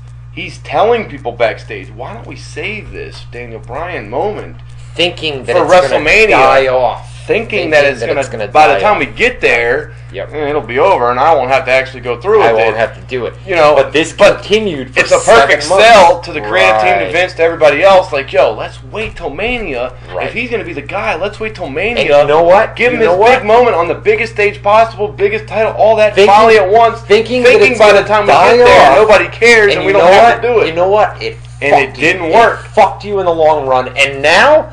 Look at the position you're in now with Daniel Bryan. Just built. You've got to make it. Just built. Instead of dwindling, dwindling like Triple H thought, it built. It went up. And in hindsight, if that we don't even know that that's what Triple H was saying. I was just guessing that. You know that's what he was saying. I don't know that. I was guessing that. You know I don't want to say I know that. You know damn well. It's Triple H. You know that's what I don't know Triple H. I'm thinking that. I agree with you. I was thinking that, and I was the one who was setting all that stuff. But in hindsight, he gets to look like a fucking genius.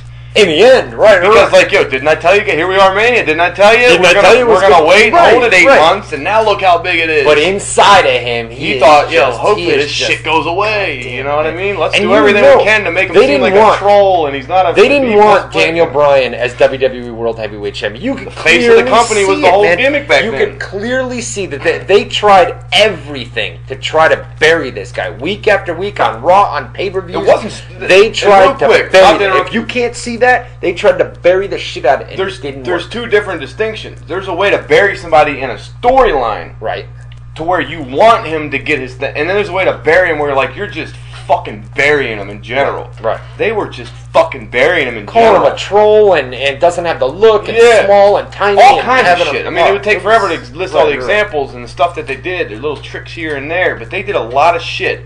To try to get the crowd to not storyline bury him, not let's get people to rally behind him, burying him. They were just fucking toileting him. They were fucking shitting him, trash canning him. It was bad, and it backfired because all it did was completely. And it did exactly what he was probably selling it as. Like, yo, they'll rally behind him, and they did. The fans, right? It made the fans even more pissed off. Even more pissed off, and said, you know what? You're trying to take this guy that we all want as WWE World Heavyweight Champion. They did. You're trying to take a guy that we all want to be WWE World Heavyweight Champion. We're not going to give up on You're basically trying to convince us we don't want what we want by explaining why we shouldn't want it.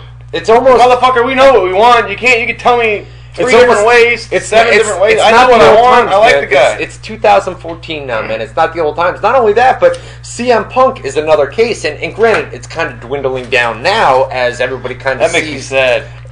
Everybody kind of I was hoping that would be a Daniel Bryan thing that wouldn't go away. You know what, though? You know what? I miss CM Punk on TV. Listen, I miss CM Punk. I miss CM Punk as well. But the more of this story that comes out, where CM Punk didn't wait until his contract. I mean, if he wanted if he wanted to wait until his contract expired, and then walked out on WWE and said, "I'm not re-signing a contract," but at least fulfill your contract with WWE, fulfill your obligation, and then go about your ways. Where you haven't screwed the fans. By walking out, he screwed the fans. He did in a sense, yes. He did. Kind of screwed them. He did. No, he didn't kind of. He did. You're right. You're right. And I like to give him the benefit of the doubt because, and I don't know him, I always say that, but he seems like a good dude. And I always think there's got to be... No, he's got that side to him. But do I have a cocky prick side to me? No Absolutely. No doubt. But am I a good dude? Yeah. I'm a good dude. Yeah, no doubt. I see the same thing in CM Punk. Not that I'm saying I'm like CM, but I'm saying he's got those two conflicting character traits. Right, where he's a cocky prick here, but he's a good fucking dude here. Right, and it's like there's got to be a reason he said, you know what, I'm leaving. But this guy's got millions of fans that root for him, that cheer for him, that want him every week, and the least you could do is fulfill your obligations to those fans. Yeah, and at least that's what I'm saying. There had to have been more to it because we're not there. We don't know everything. We know a lot, but we don't know everything. Maybe there was stuff that we didn't know that he was like, you know what, I can't take this shit. I'm fucking leaving. Right. Maybe it wasn't just as simple as I don't get the main event. I'm going home. No, it's because that's how it's being painted. No. Well, this was a buildup of things over a couple of year period. Yeah, no, we had known for a while. When my contract's out, I'm gone. Right. He couldn't even make it. Things built up and built up and built up, and then finally he said, you know what, I'm done. I think the final straw was not main eventing WrestleMania, but prior to that, there were a lot of other things that had been building up and building up. See, I would, because that's my point. Come back and check. That's my point. Right. We had said we've known for years. Right. When my contract's up, I'm fucking out of here. Right. Pull up the channel too. Because when my contract's up, I'm fucking out of here. And then it got to the point where he was only a couple of 2 shows and then Mania away from his contract being up anyway. Right. He couldn't even make it that little bit. He made it all this time. He couldn't make it that little bit of time. Something had to happen bigger than I don't get the main event for him to be like, no, like fuck it, I'm going home. No, something had to happen. Like we said though, it was it started here and it built up and built up and built up and built up. Look at Steve Austin. But if he made it all the time, why did something that small make him say, I don't think it was that I've made it through all this shit, I'm fucking out of here. Something had to have happened. Main eventing WrestleMania is that's big. No, you're right. You're right. And then you've got a bunch of stuff prior to that. And then not main eventing WrestleMania. Straw that broke the camel's back. Right. You listen to Steve Austin's podcast, and Steve Austin, has talked about it numerous times, I believe, where he says, when I walked out on WWE, to this day, he says that he regrets walking out of WWE, and if he could do it all over again, he would have done things differently. Yeah, he wouldn't have done what they wanted, but he would have found a way to resolve it. Yeah. Right. So, anyways, get to our big thing is, Punk's leaving a lot of fucking money on the table right now. He really is. He's in his prime earning years. You're talking about a WrestleMania payday. You're talking about the bonuses. Well, we don't know how those work even still. I know. With no pay-per-view. I know. Or with limited pay-per-view. With the network. Yeah. Right. Get to our live chat room, guys. WZROnline.com. Motherfucking duck. /chat, WZROnline.com/chat. All right, here we go. We got about 20 minutes to go. We're going to mix it up. We're going to take your rapid-fire questions, pull up the Facebook page. We'll do a refresh on there. Anything that is submitted right now, we'll take those questions. Also, live phone calls. There's been a lot of you guys all night tonight, so if you didn't get through, we haven't taken any phone calls tonight. So if you guys... There's that Taker photo you're talking about. The live phone number to call. We're gonna, like I said, we're gonna mix it up. A rapid fire from the Facebook page and live phone calls as well. 518-712-3070. 518-712-3070. Hello? Am I on the air? Here we go. Rapid fire. Who we got? Mark Thompson. We got Mark. Now that WWE is in the so-called reality era. Laser surgery. I'm squinting. Reality era. That's. I can cover one eye and read it. I can cover one laser eye and surgery. Actually, I'm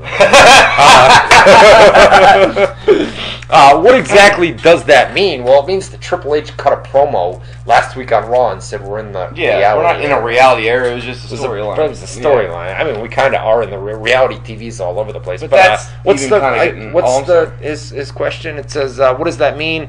And it seems you're cold. Has cleared up. Yes. Listen, let me tell you something.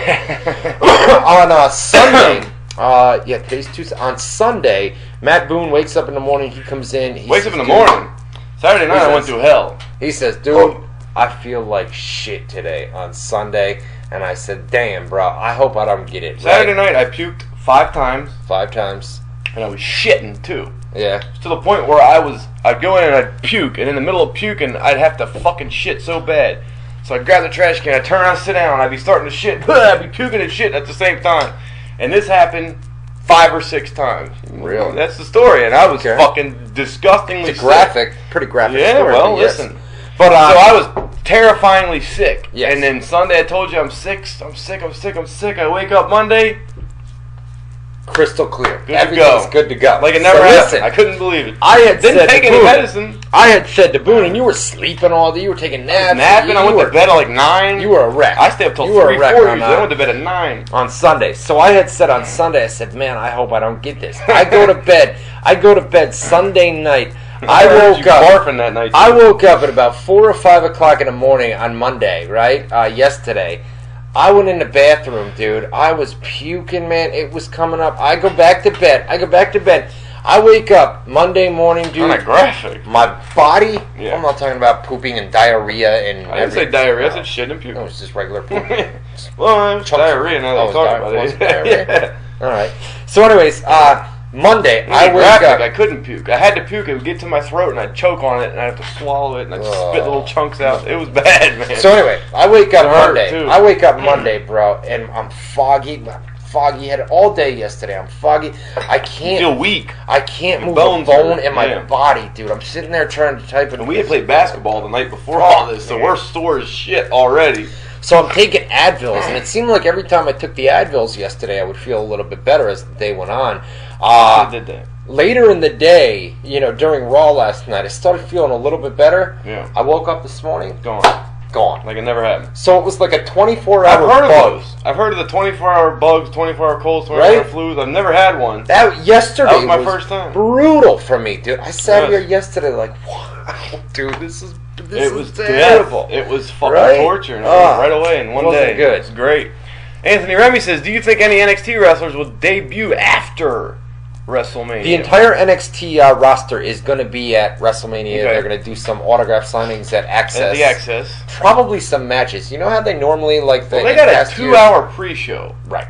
I think they gotta throw at least one extra match out there other than that tag match. Probably that tag match at best is a 20-minute match. Yeah. You still got an hour 40. That's all a video package. Panels and interviews. You would think that they may do like a battle royal, but you've already got 2 of them on the pay-per-view, so you can't put all the NXT guys in a battle royal. I know it's only the pre-show, but you've got the Vicky Guerrero Divas match. You've got the Andre battle royal. Something. Put like the NXT title on the line on the pre-show. There you go. But you would advertise that, I would think. Something, and they haven't. There you go. Caller, you're live on WZR TV. What's up? Hey, what's going on, fellas? How you doing, man? I was curious about something. Last night during the Piper Pit segment, when was Piper supposed to use the professional wrestling term when he was speaking about Andre and the business? Because when Ziggler came out, he put a lot more emphasis in saying sports entertainer. You answered your own question, brother. Yeah, I don't know, but I think just like you, I think he wasn't, because I think as soon as Ziggler, they're all in gorilla position before they're coming out.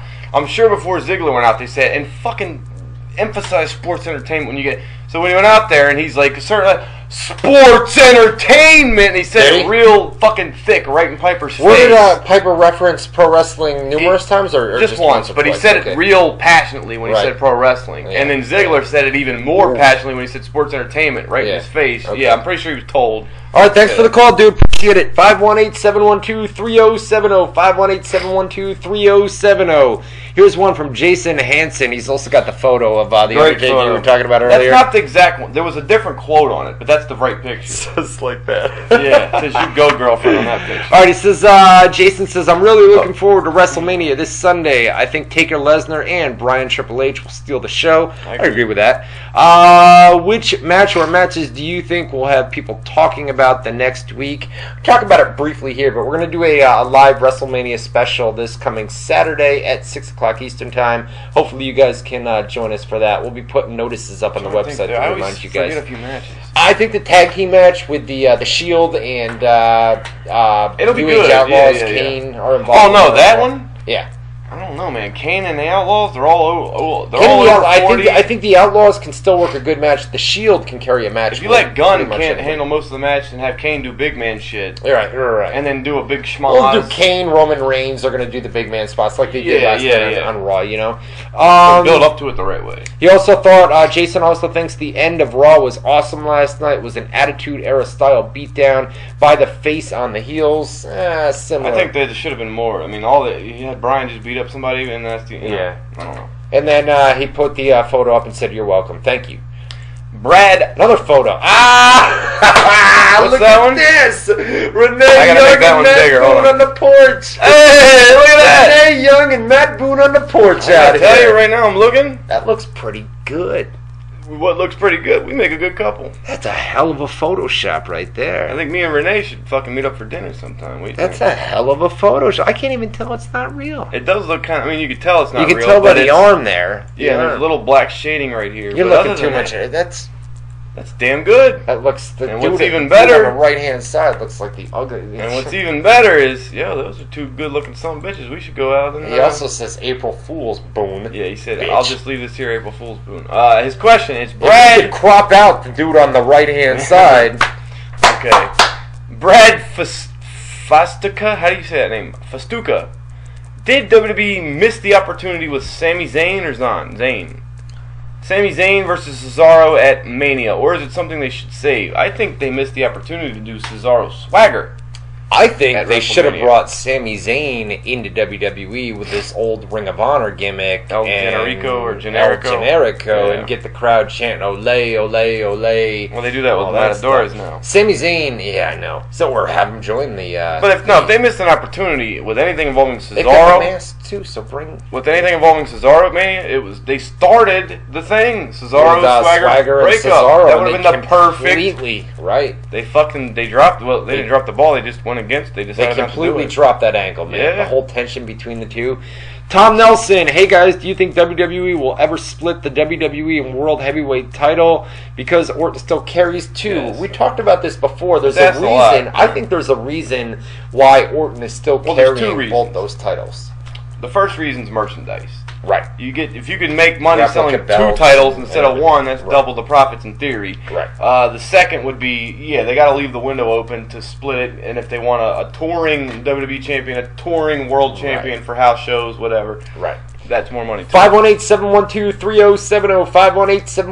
518-712-3070 if you guys want to call us live. Matt Johnson MJ says, do you guys watch NXT? I highly suggest you watch it. Very good wrestling on every show. Last week's was NXT Vengeance, and the main event was Adrian Neville versus Bo Dallas in a rematch from NXT Arrival, the WWE NXT, Network special. Right. And Neville did an awesome inverted 540 splash like Justin Gabriel. Yes. When do you think some of these talents will be called up? I know they're waiting till they have a fitting spot and storyline for them, but do you know of any to be called up soon? I want to watch NXT more often. I would like to. Everybody says that the wrestling on NXT, those guys have a There's lot only of so potential. many hours in a day. Bo Dallas, he got called up very briefly to the main roster. He was doing the house show loops with them. no, And he he was did on Raw though. I don't know if he was on. Was he on Raw? Didn't I know he he did the debut- Rumble. He did the Rumble last year. Okay, it was the Rumble, and then he was on Raw a couple times after that. I didn't and know then that. Boom, But boom, that he was probably gone. the time I wasn't watching. I know he Okay. did the Rumble last year, and he just recently, a couple months ago when I was here, he was Yeah. doing the house show loops because I was doing all the reports. Sami Zayn's going on that tour, by the way. The guy that brought up Sami What Zayn, tour? Sami Zayn above. I think it's an overseas tour. We put it up on the website today. When is it? Was it the Australian tour? How long I'll away? have to go How, back how and far check. from it are we? It's only a month or two. In a away. month or two, they're doing. Okay. Yeah. Yeah. Is it Maybe. maybe the European tour. I don't know. They Australia? just did a European loop. I think they're going to Australia soon. Okay. All right. What do we got next? Paul Velasquez. This guy always asks about him. Ha! So Al-Star Overstrain Al-Star Overstrain. calls out Lesnar a few weeks ago. Dana White offers him two different fights. 3-round and 5-round. 3-round and 5-round with Junior Dos Santos, and suddenly Overeem has a rib injury. You and I talked about this. last week, yeah. JDS gets booked with, Stipe Miocic. and now rumors of Barrett and Josh Barnett. Barnett and Overeem going at it, and Overeem seems fine with that, so he's no longer got the Yeah. rib injury. Depending so on the opponent, he's not hurt. basically, is he ducking? Yes. Yes. Depending on the He said opponent. thoughts. is Do he in? you think he fears Dos Santos, one of the absolute best strikers in the heavyweight division?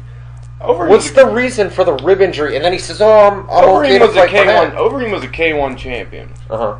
but he's not a legit heavyweight. He's a steroided, blown up heavyweight champion or Okay. heavyweight fighter.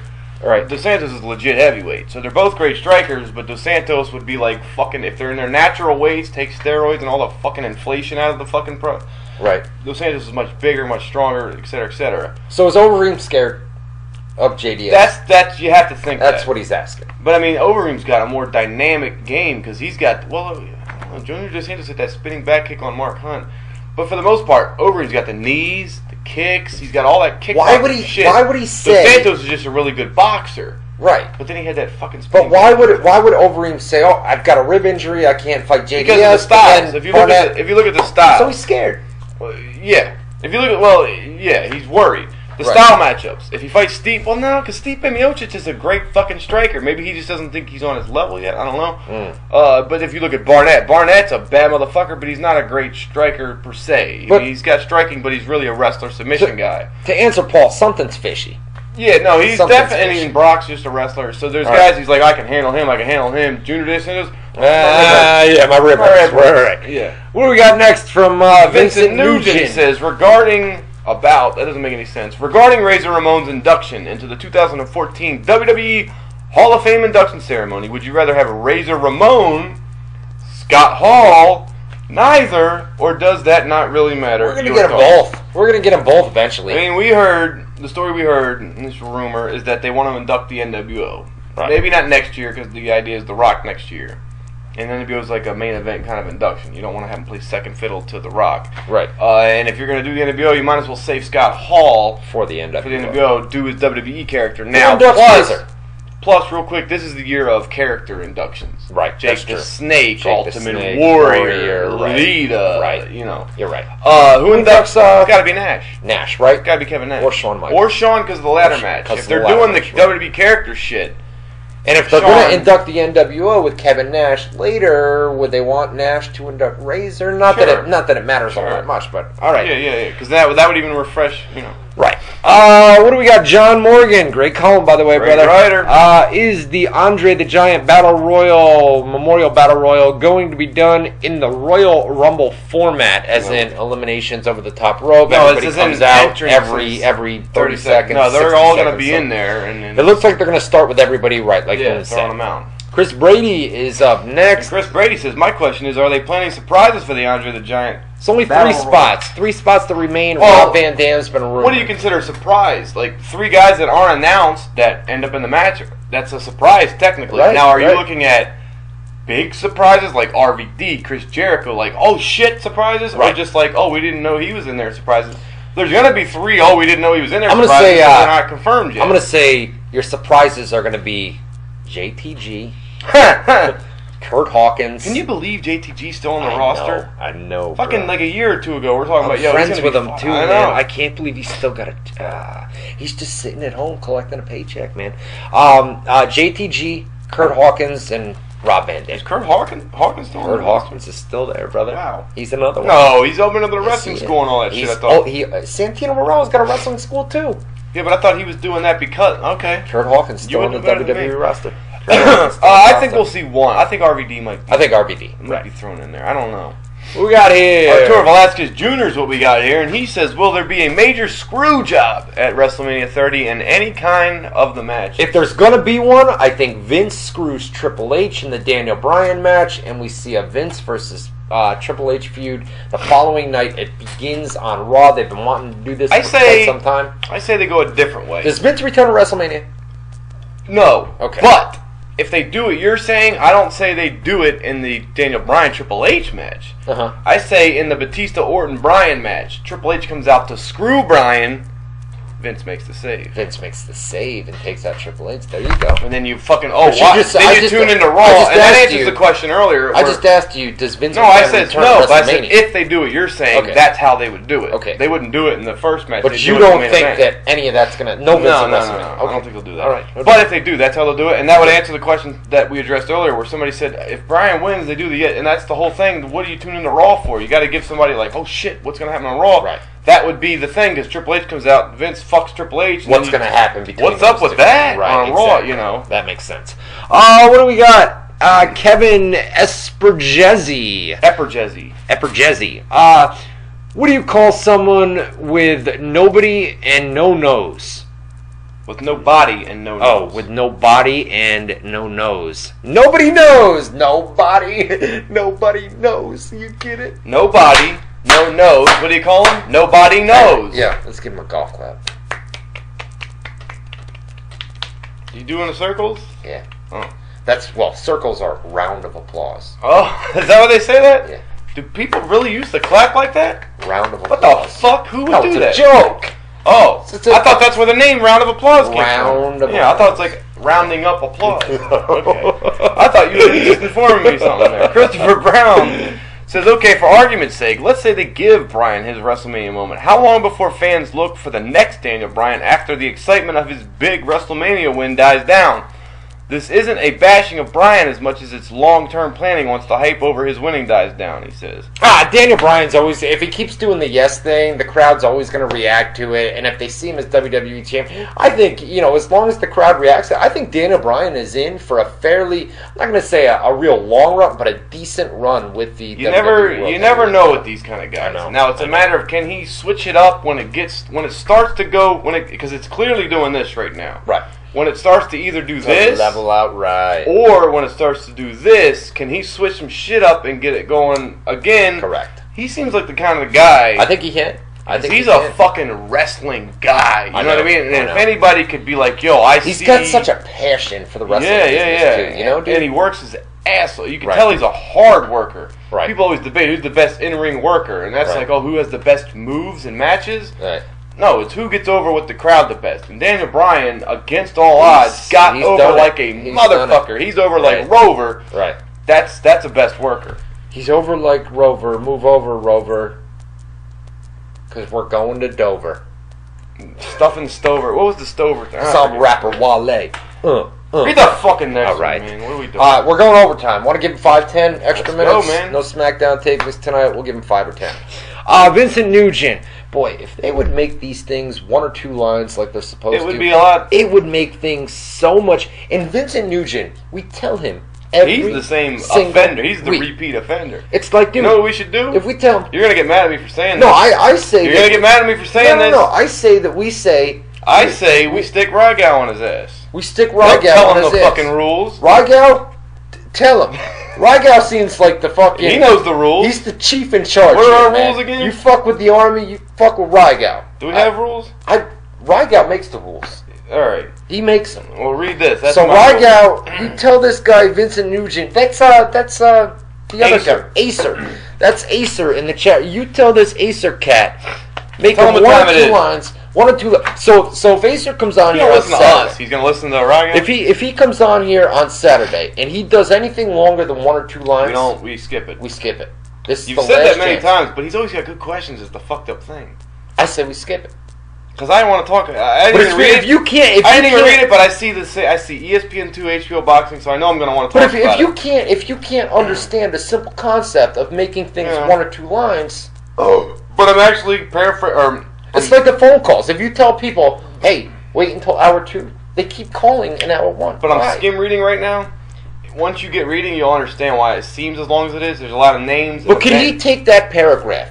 And could he put it into like 1 or 2 lines, or am I going to read a bunch of bullshit? You're going to read a name versus a name, welterweight champion from HBO Fight. Like he's in World Series of Fighting has blah blah blah. ESPN2 has blah blah blah. So he's breaking it down. Yeah. It would be hard to paraphrase. Do I smell coffee? You shouldn't. My coffee cup's out of here.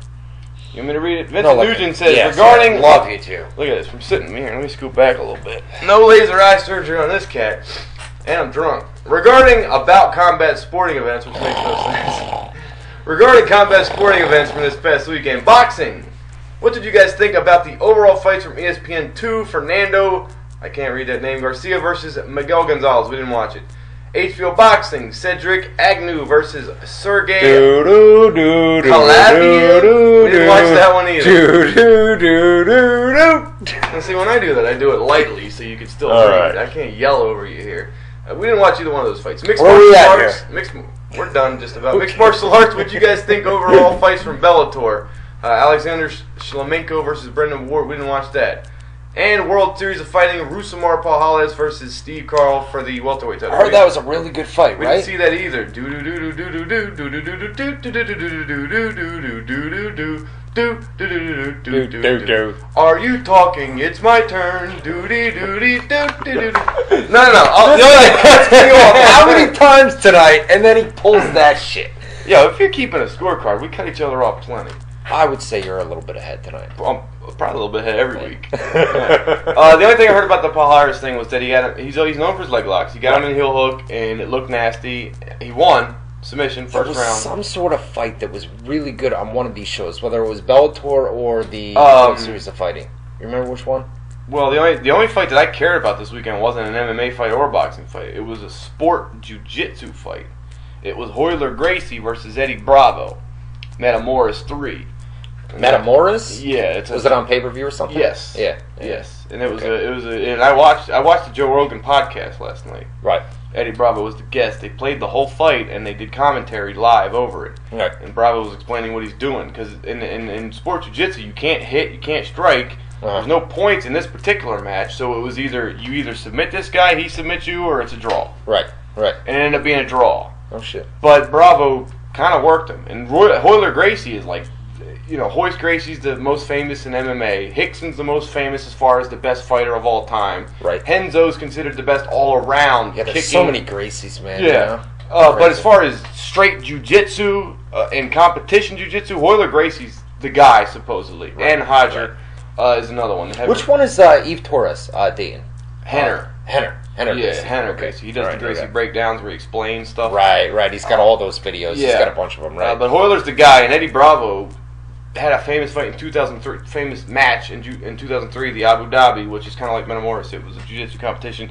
Do it quick. Royler Gracie tapped him out, and it was like the fucking biggest upset of all time in jiu-jitsu at the time. He tapped him out. He made Royler Gracie tap. Right. Right. Yeah, so this was the big rematch. 11 years in the making. Bravo would never rematch him, and he finally did. Yeah. And it ended up being a draw based on the rules. But if you watch the fight, that Gracie clearly. Bravo clearly. Oh, really? Kind of fucked them up. Really? Yeah. Well, how old? They got to be old by now, right? They're getting up there. Probably young 40s. Yeah, 40s. All right. I know Royler's mid 40s. All right. I think Bravo's 40. What do we got next? John Morgan is back. Scenario: Daniel Bryan gets screwed and loses his match against Triple H. Oh man, let's hope not, dude. Triple H is entered into the triple threat main event match to main event WrestleMania, right? So we've got Triple H, Randy Orton, David. I've missed everything you said so far. All right, Daniel Bryan gets screwed in the match with Triple H, right? So we're gonna have in the main event Daniel Bryan's screwed. Okay. So Triple H goes on to the main event. Yes. Triple H, Randy Orton, Dave Bautista, right? During the main event. Where'd it go? Vince McMahon returns. Vince McMahon returns, inserts Bryan into the match, and makes it a fatal 4-way. So that would be another way to get Vince back. This could happen? My quick answer: no. I don't think so. No. Because the whole focus is that one of the guys between Daniel Bryan and Triple H, one of those guys is going to go. We are going to have a triple threat match at WrestleMania. That's going to headline the show. So for Vince to come out and, as the match is in progress, all of a sudden Vince comes out and adds a fourth guy. That would make no sense. And not only that, but, before the match, let's say that Daniel Bryan versus Triple H is going to happen fairly early on. Daniel Bryan versus Triple H is going to happen fairly early on in the show. Maybe 3 or 4 matches in, right? We would say 3 or 4. I would say, definitely, because you got to recover. There's going to be a couple of matches in between the main event, right? If Daniel Bryan loses that match to Triple H, for the rest of the show, with the crowd not knowing that Daniel Bryan is not going to be in the main event, the crowd is probably going to shit all over WrestleMania. What do you think they open the show with? Probably the Battle Royal. I would say. I can't see a Battle Royal opening the show. I would say the Battle Royal. It's too much of a clusterfuck. Yeah, you're probably right. Maybe it's either Shield. It's got to be a one-on-one match. It's either Shield or it's Bryan Triple H. Could be Bryan. Weird as that sounds, it's either Bryan Triple H or Shield, and I keep forgetting 1 or 2 matches. What's the fucking match I keep forgetting? I wish we had the card brought up in front of us, but we've got. The matches are Brock Lesnar versus the Undertaker's obviously one. Daniel Bryan, Triple H. We've got the main event, which is going to be a 3-way. Yeah. The Shield, the Battle Royal, the Divas, the Battle Royal. There's only one more match on there. It's only a 7-match. Cena Wyatt. That's it. We named them all. It's only a 7-match show. Cena Wyatt's not opening. Taker Lesnar's not opening. No. Orton Batista can't open. Nope. Diva match has to be a filler in between got to be a filler in somewhere. Battle Royal, I guess. It's got to be the Battle Royal or Triple H Daniel Bryan. It's got to be one of the two. Or the Shield. I could see the Shield. I think the Shield. If my money's on, we'll save it for Saturday. All right, no doubt, no doubt.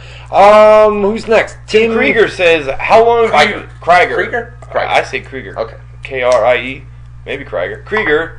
Tim K says, "How long do you think Bryan's title reign will last?" Unfortunately, I can't see Vince and Triple H letting it go very far at all. I talked about it earlier, man. I think Daniel Bryan's in for a decent title run, but like you said, man, if it goes up like this, and then it flattens out, and it goes down, can Daniel Bryan bring it back up? Yeah. If he brings it back up, they're going to continue on with it. I say they give it to him for a couple months. Couple of months. Yeah, I agree with that. What do we got? Oh boy, Vincent, at least smaller this time, right? I say the next guy after is even longer. Vincent Nugent, do you guys think AJ Lee defies all odds and retains her precious WWE on words. Get it? Her WWE's Divas Championship at WrestleMania 30 over 13 WWE Divas in the Vicky Guerrero Divas Championship Invitational. Yes. You think, you know what? I say either she wins, and we shouldn't be giving predictions away because that's the whole point of Saturday. Either she wins, or they do the Brie Bryan happy ending. They both win the titles thing for Total Divas. I think Brie is going to win because Brie or AJ. Brie called that Stephanie McMahon on Twitter today, teased a physical confrontation. Did she? This, that, and the other. Brie did? Yes, Brie. Yes. I always love how the Twitter account's Bella Twins. I know. But people always seem to know which one's I know, right? How the fuck do you know it? But, I mean, sometimes you use common sense. Nathaniel Lippincott. He says, do you see Sting having more than just one match in WWE against Taker? Wouldn't it be better to see him have a few special matches like at SummerSlam or Royal Rumble as well? Sting and Undertaker is a dream match, but there is some real potential with others, such as Sting versus Cena, or perhaps Sting versus Bray Wyatt. By the way, killer job, guys. Always love watching the shows. Thank you for the support, brother. Thank you. I agree. The whole Sting one match in WWE, I know there's been some reports, and listen, the report, we credited on the website, Dave Meltzer had come out in his Wrestling Observer newsletter and said that the plan was for Sting to only wrestle one match in WWE. I'm not sold on that, to be honest with you. Where Sting comes, he works one match, and then that's it. He's only ever had one match in his WWE career. Does it make sense? Yeah, I could see. I think it's kind of a cool idea. I could see it's a cool idea. He's never been there. He gets one chance, one match, and what's the one match he gets? Against the Undertaker. The chance to break the streak. It's I fucking get great. it, but you know he's not going to break the streak. It doesn't make any sense. The one point nobody seems to be bringing up, and I brought it up a few weeks ago. Yeah. Can Sting pass the physical? You're right. You're right. Can that fucking old son of a bitch? I know. And I love Sting. No offense. I gotta say, can he pass the physical? People have been saying, okay, the matches that I saw Sting. People don't understand how strenuous. What's the word I'm looking for? You're right. Strenuous. How rigorous that fucking what's the word? The tour and the schedule and the physical. How strenuous or rigorous that physical is. Right. It's not like, oh, can he fucking move his arm this way? I see, there's a lot of shit that goes into it. When I was watching Sting on Impact, he'd have matches on Impact, he'd have matches on the TNA pay-per-views. I thought Sting was still a good worker. Dude, I don't see why people were... Sting is still a good worker in your mind. I disagree with that. Because... Kurt Angle is still a great worker. Right. Do you think Kurt Angle could pass the physical? He couldn't. Okay. He couldn't. You're right. So just because Sting is capable of having a good match doesn't mean he's capable of passing that physical. You're right. You're right. That's two different stories. I'm talking about a different... I mean, a lot of... with the one match thing. Well, a lot of... Let's say he gets past the physical. I only do one match. A lot of wrestling fans are watching Impact on a weekly basis, and they say Sting's not a good worker. Sting's not. He's not. His matches suck. I think Sting's matches on Impact. I think Sting's been doing fine on Impact. I mean, the guy's 40-something years old. He's also working with some of the best young fucking guys. That's true. That's true. You're right. In-ring He's got guys that are in there carrying him. Yeah, I get it. Taker with his old ass, carrying him. We'll see. They could work stuff out and book it the right way. The physical might be a problem, though. You're right. I really think that's the thing people are overlooking. Right. My opinion. Lance Winter's up next.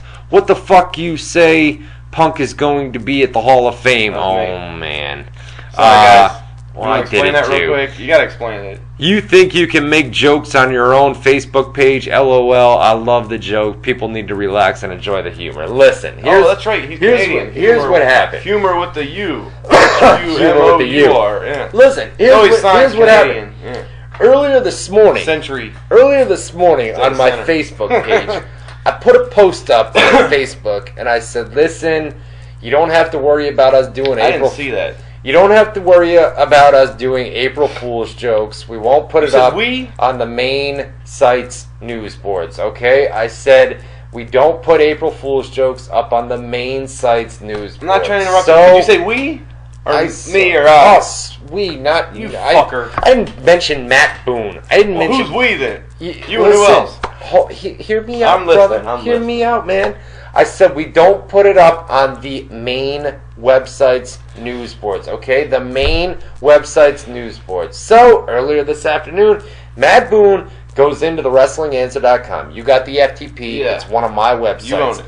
It was a blank white page. Not on the main site's news board. Not as news. Not up on the main site. If you went to the site, you wouldn't see it. Yeah. If you went to the main site and you viewed the news board, it wasn't up there. It was a blank white page. So Matt Boone made a thing. I was out. I was doing some errands earlier today. I come home and I see that you put that up. I said, you know what? It's not on the main website. It's not on the main news board. Sorry, guys. I'm going to take your joke and I'm going to put it up as well. Yeah. I put it up and people freak out saying, yo, you told us earlier that you would never do an April Fool's joke. I said I'd never put it up on the main website, on the main news board, and I didn't put it up on the main website, and I didn't put it up on the main news board. It was on a blank white page that this guy right here made. So, this guy, a sense of humor. It's April Fool's. It wasn't on the main website. Get a laugh out of it and move on. This guy didn't know you made that post, and he certainly didn't know you said we. I didn't know any of this. This is the first I'm hearing of this. Well, no, it's not. The people on my thing, after a bunch of you got me. It's a joke. It's April Fool's Day. After you got me. It was like, yo, Ryan. The reason we're mad is Ryan promised us you guys wouldn't do that, and I had to reply and say, guys, me and Ryan don't work together. We have our own careers. We help each other out, and we're very good. I said we're best friends. You're my best buddy. We help each other out. Anytime you can give me a hand, give me a hand. Anytime I can give you a hand, I give you a hand. Well, you do my galleries, and that's what I pointed that out. I said I took a gig a few years ago to do galleries. I said, but that was just because I needed money. Blah blah blah blah blah. I don't work for you. You don't work for me. Galleries, by the way. It's been a while. Yeah, I'm busy. All right. Yeah, I'll think about it. But anyways. Anyways, yeah, yes. But anyways, I didn't know you said that, first of all, about we're not going to fuck with you. I didn't say anything that wasn't true. No, yeah, but I didn't even know you said anything. Okay. I mean, it's not like I'm reading your site and your Facebook all day. The only time I see your Facebook, I sit on Facebook and every once in a while, because you're one of my personal Facebook friends. Right. And that's the Facebook I sit on all day. I've got 2 accounts. So when I'm on my personal, every once in a while, because you post a fucking lot, so every once in a while I'll see your shit pop up, and that's how I'll know what you're talking about, you're posting, whatever the fuck. Okay. Like I saw you talking about being, you made fun of me being sick the other day or whatever. And I didn't make fun of you. I said I hope I don't rough shape. You said wah or some shit, but anyways, yeah. And of course I'm going to say wah. I gave him a wah the other day. That's fucked up, man. I hope you get better. Well, listen, we didn't do anything wrong. I said that we were going to put it up on the main I didn't do nothing wrong. I didn't promise anybody shit. No, I did do something wrong in the sense that I didn't know you said you wouldn't, and then I used your site to do my job. I went up. But no, I'm wrong in that sense, because you said I won't do anything on my site, and then I used your site without knowing you said that. I said the main news board on the website. Yeah, listen. But I didn't know you said that. If I went up, listen, if I put that post up on Facebook this morning, and I said, listen, I'd never put an April Fool's joke up on the main website, on the news board, and then I went and I did it, and I made a post. That'd be a dickhead move. I made a post. Yeah. That'd be a douchebag dickhead move thing to do, right? It wasn't on the main. I'd never put something like that up on the main website. It wouldn't go up on the news board. It wouldn't be featured on the main website. This was a blank white page. I love jokes, man. I can't believe you didn't. You shouldn't have said anything. I got a joke for you. You should have canceled WZR. Nobody knows.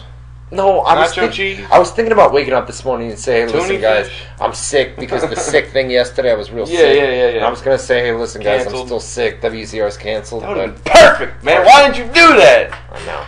I didn't. You idiot! I didn't do it, dude. So anyway, it would have been great because I had it set up. Yes, I didn't even think of that. I was in the room just now. I said, dude, you should have made a pretend I'm canceling the show tonight, Joe, because it's Tuesday. You know what, the whole I didn't even think of the sick part. It just came up right. Really, now. I didn't even think of connecting those two because that's true. You were sick as fuck yesterday. I was sick as fuck the day before. Tuesdays today. It would have made perfect sense. Like, guys, I'm still sick. I'm sorry. I can't. And they probably man, I would have bit. I know. If I would have talked to you yet, I would have seen it on Facebook and be like, fuck, man, no show, he's sick. I fucked up. You really dropped the ball, kid. But anyways, listen. If I had put it up that, listen, perfect. It was going to be on the main website. Oh, what a missed opportunity. It was a miss.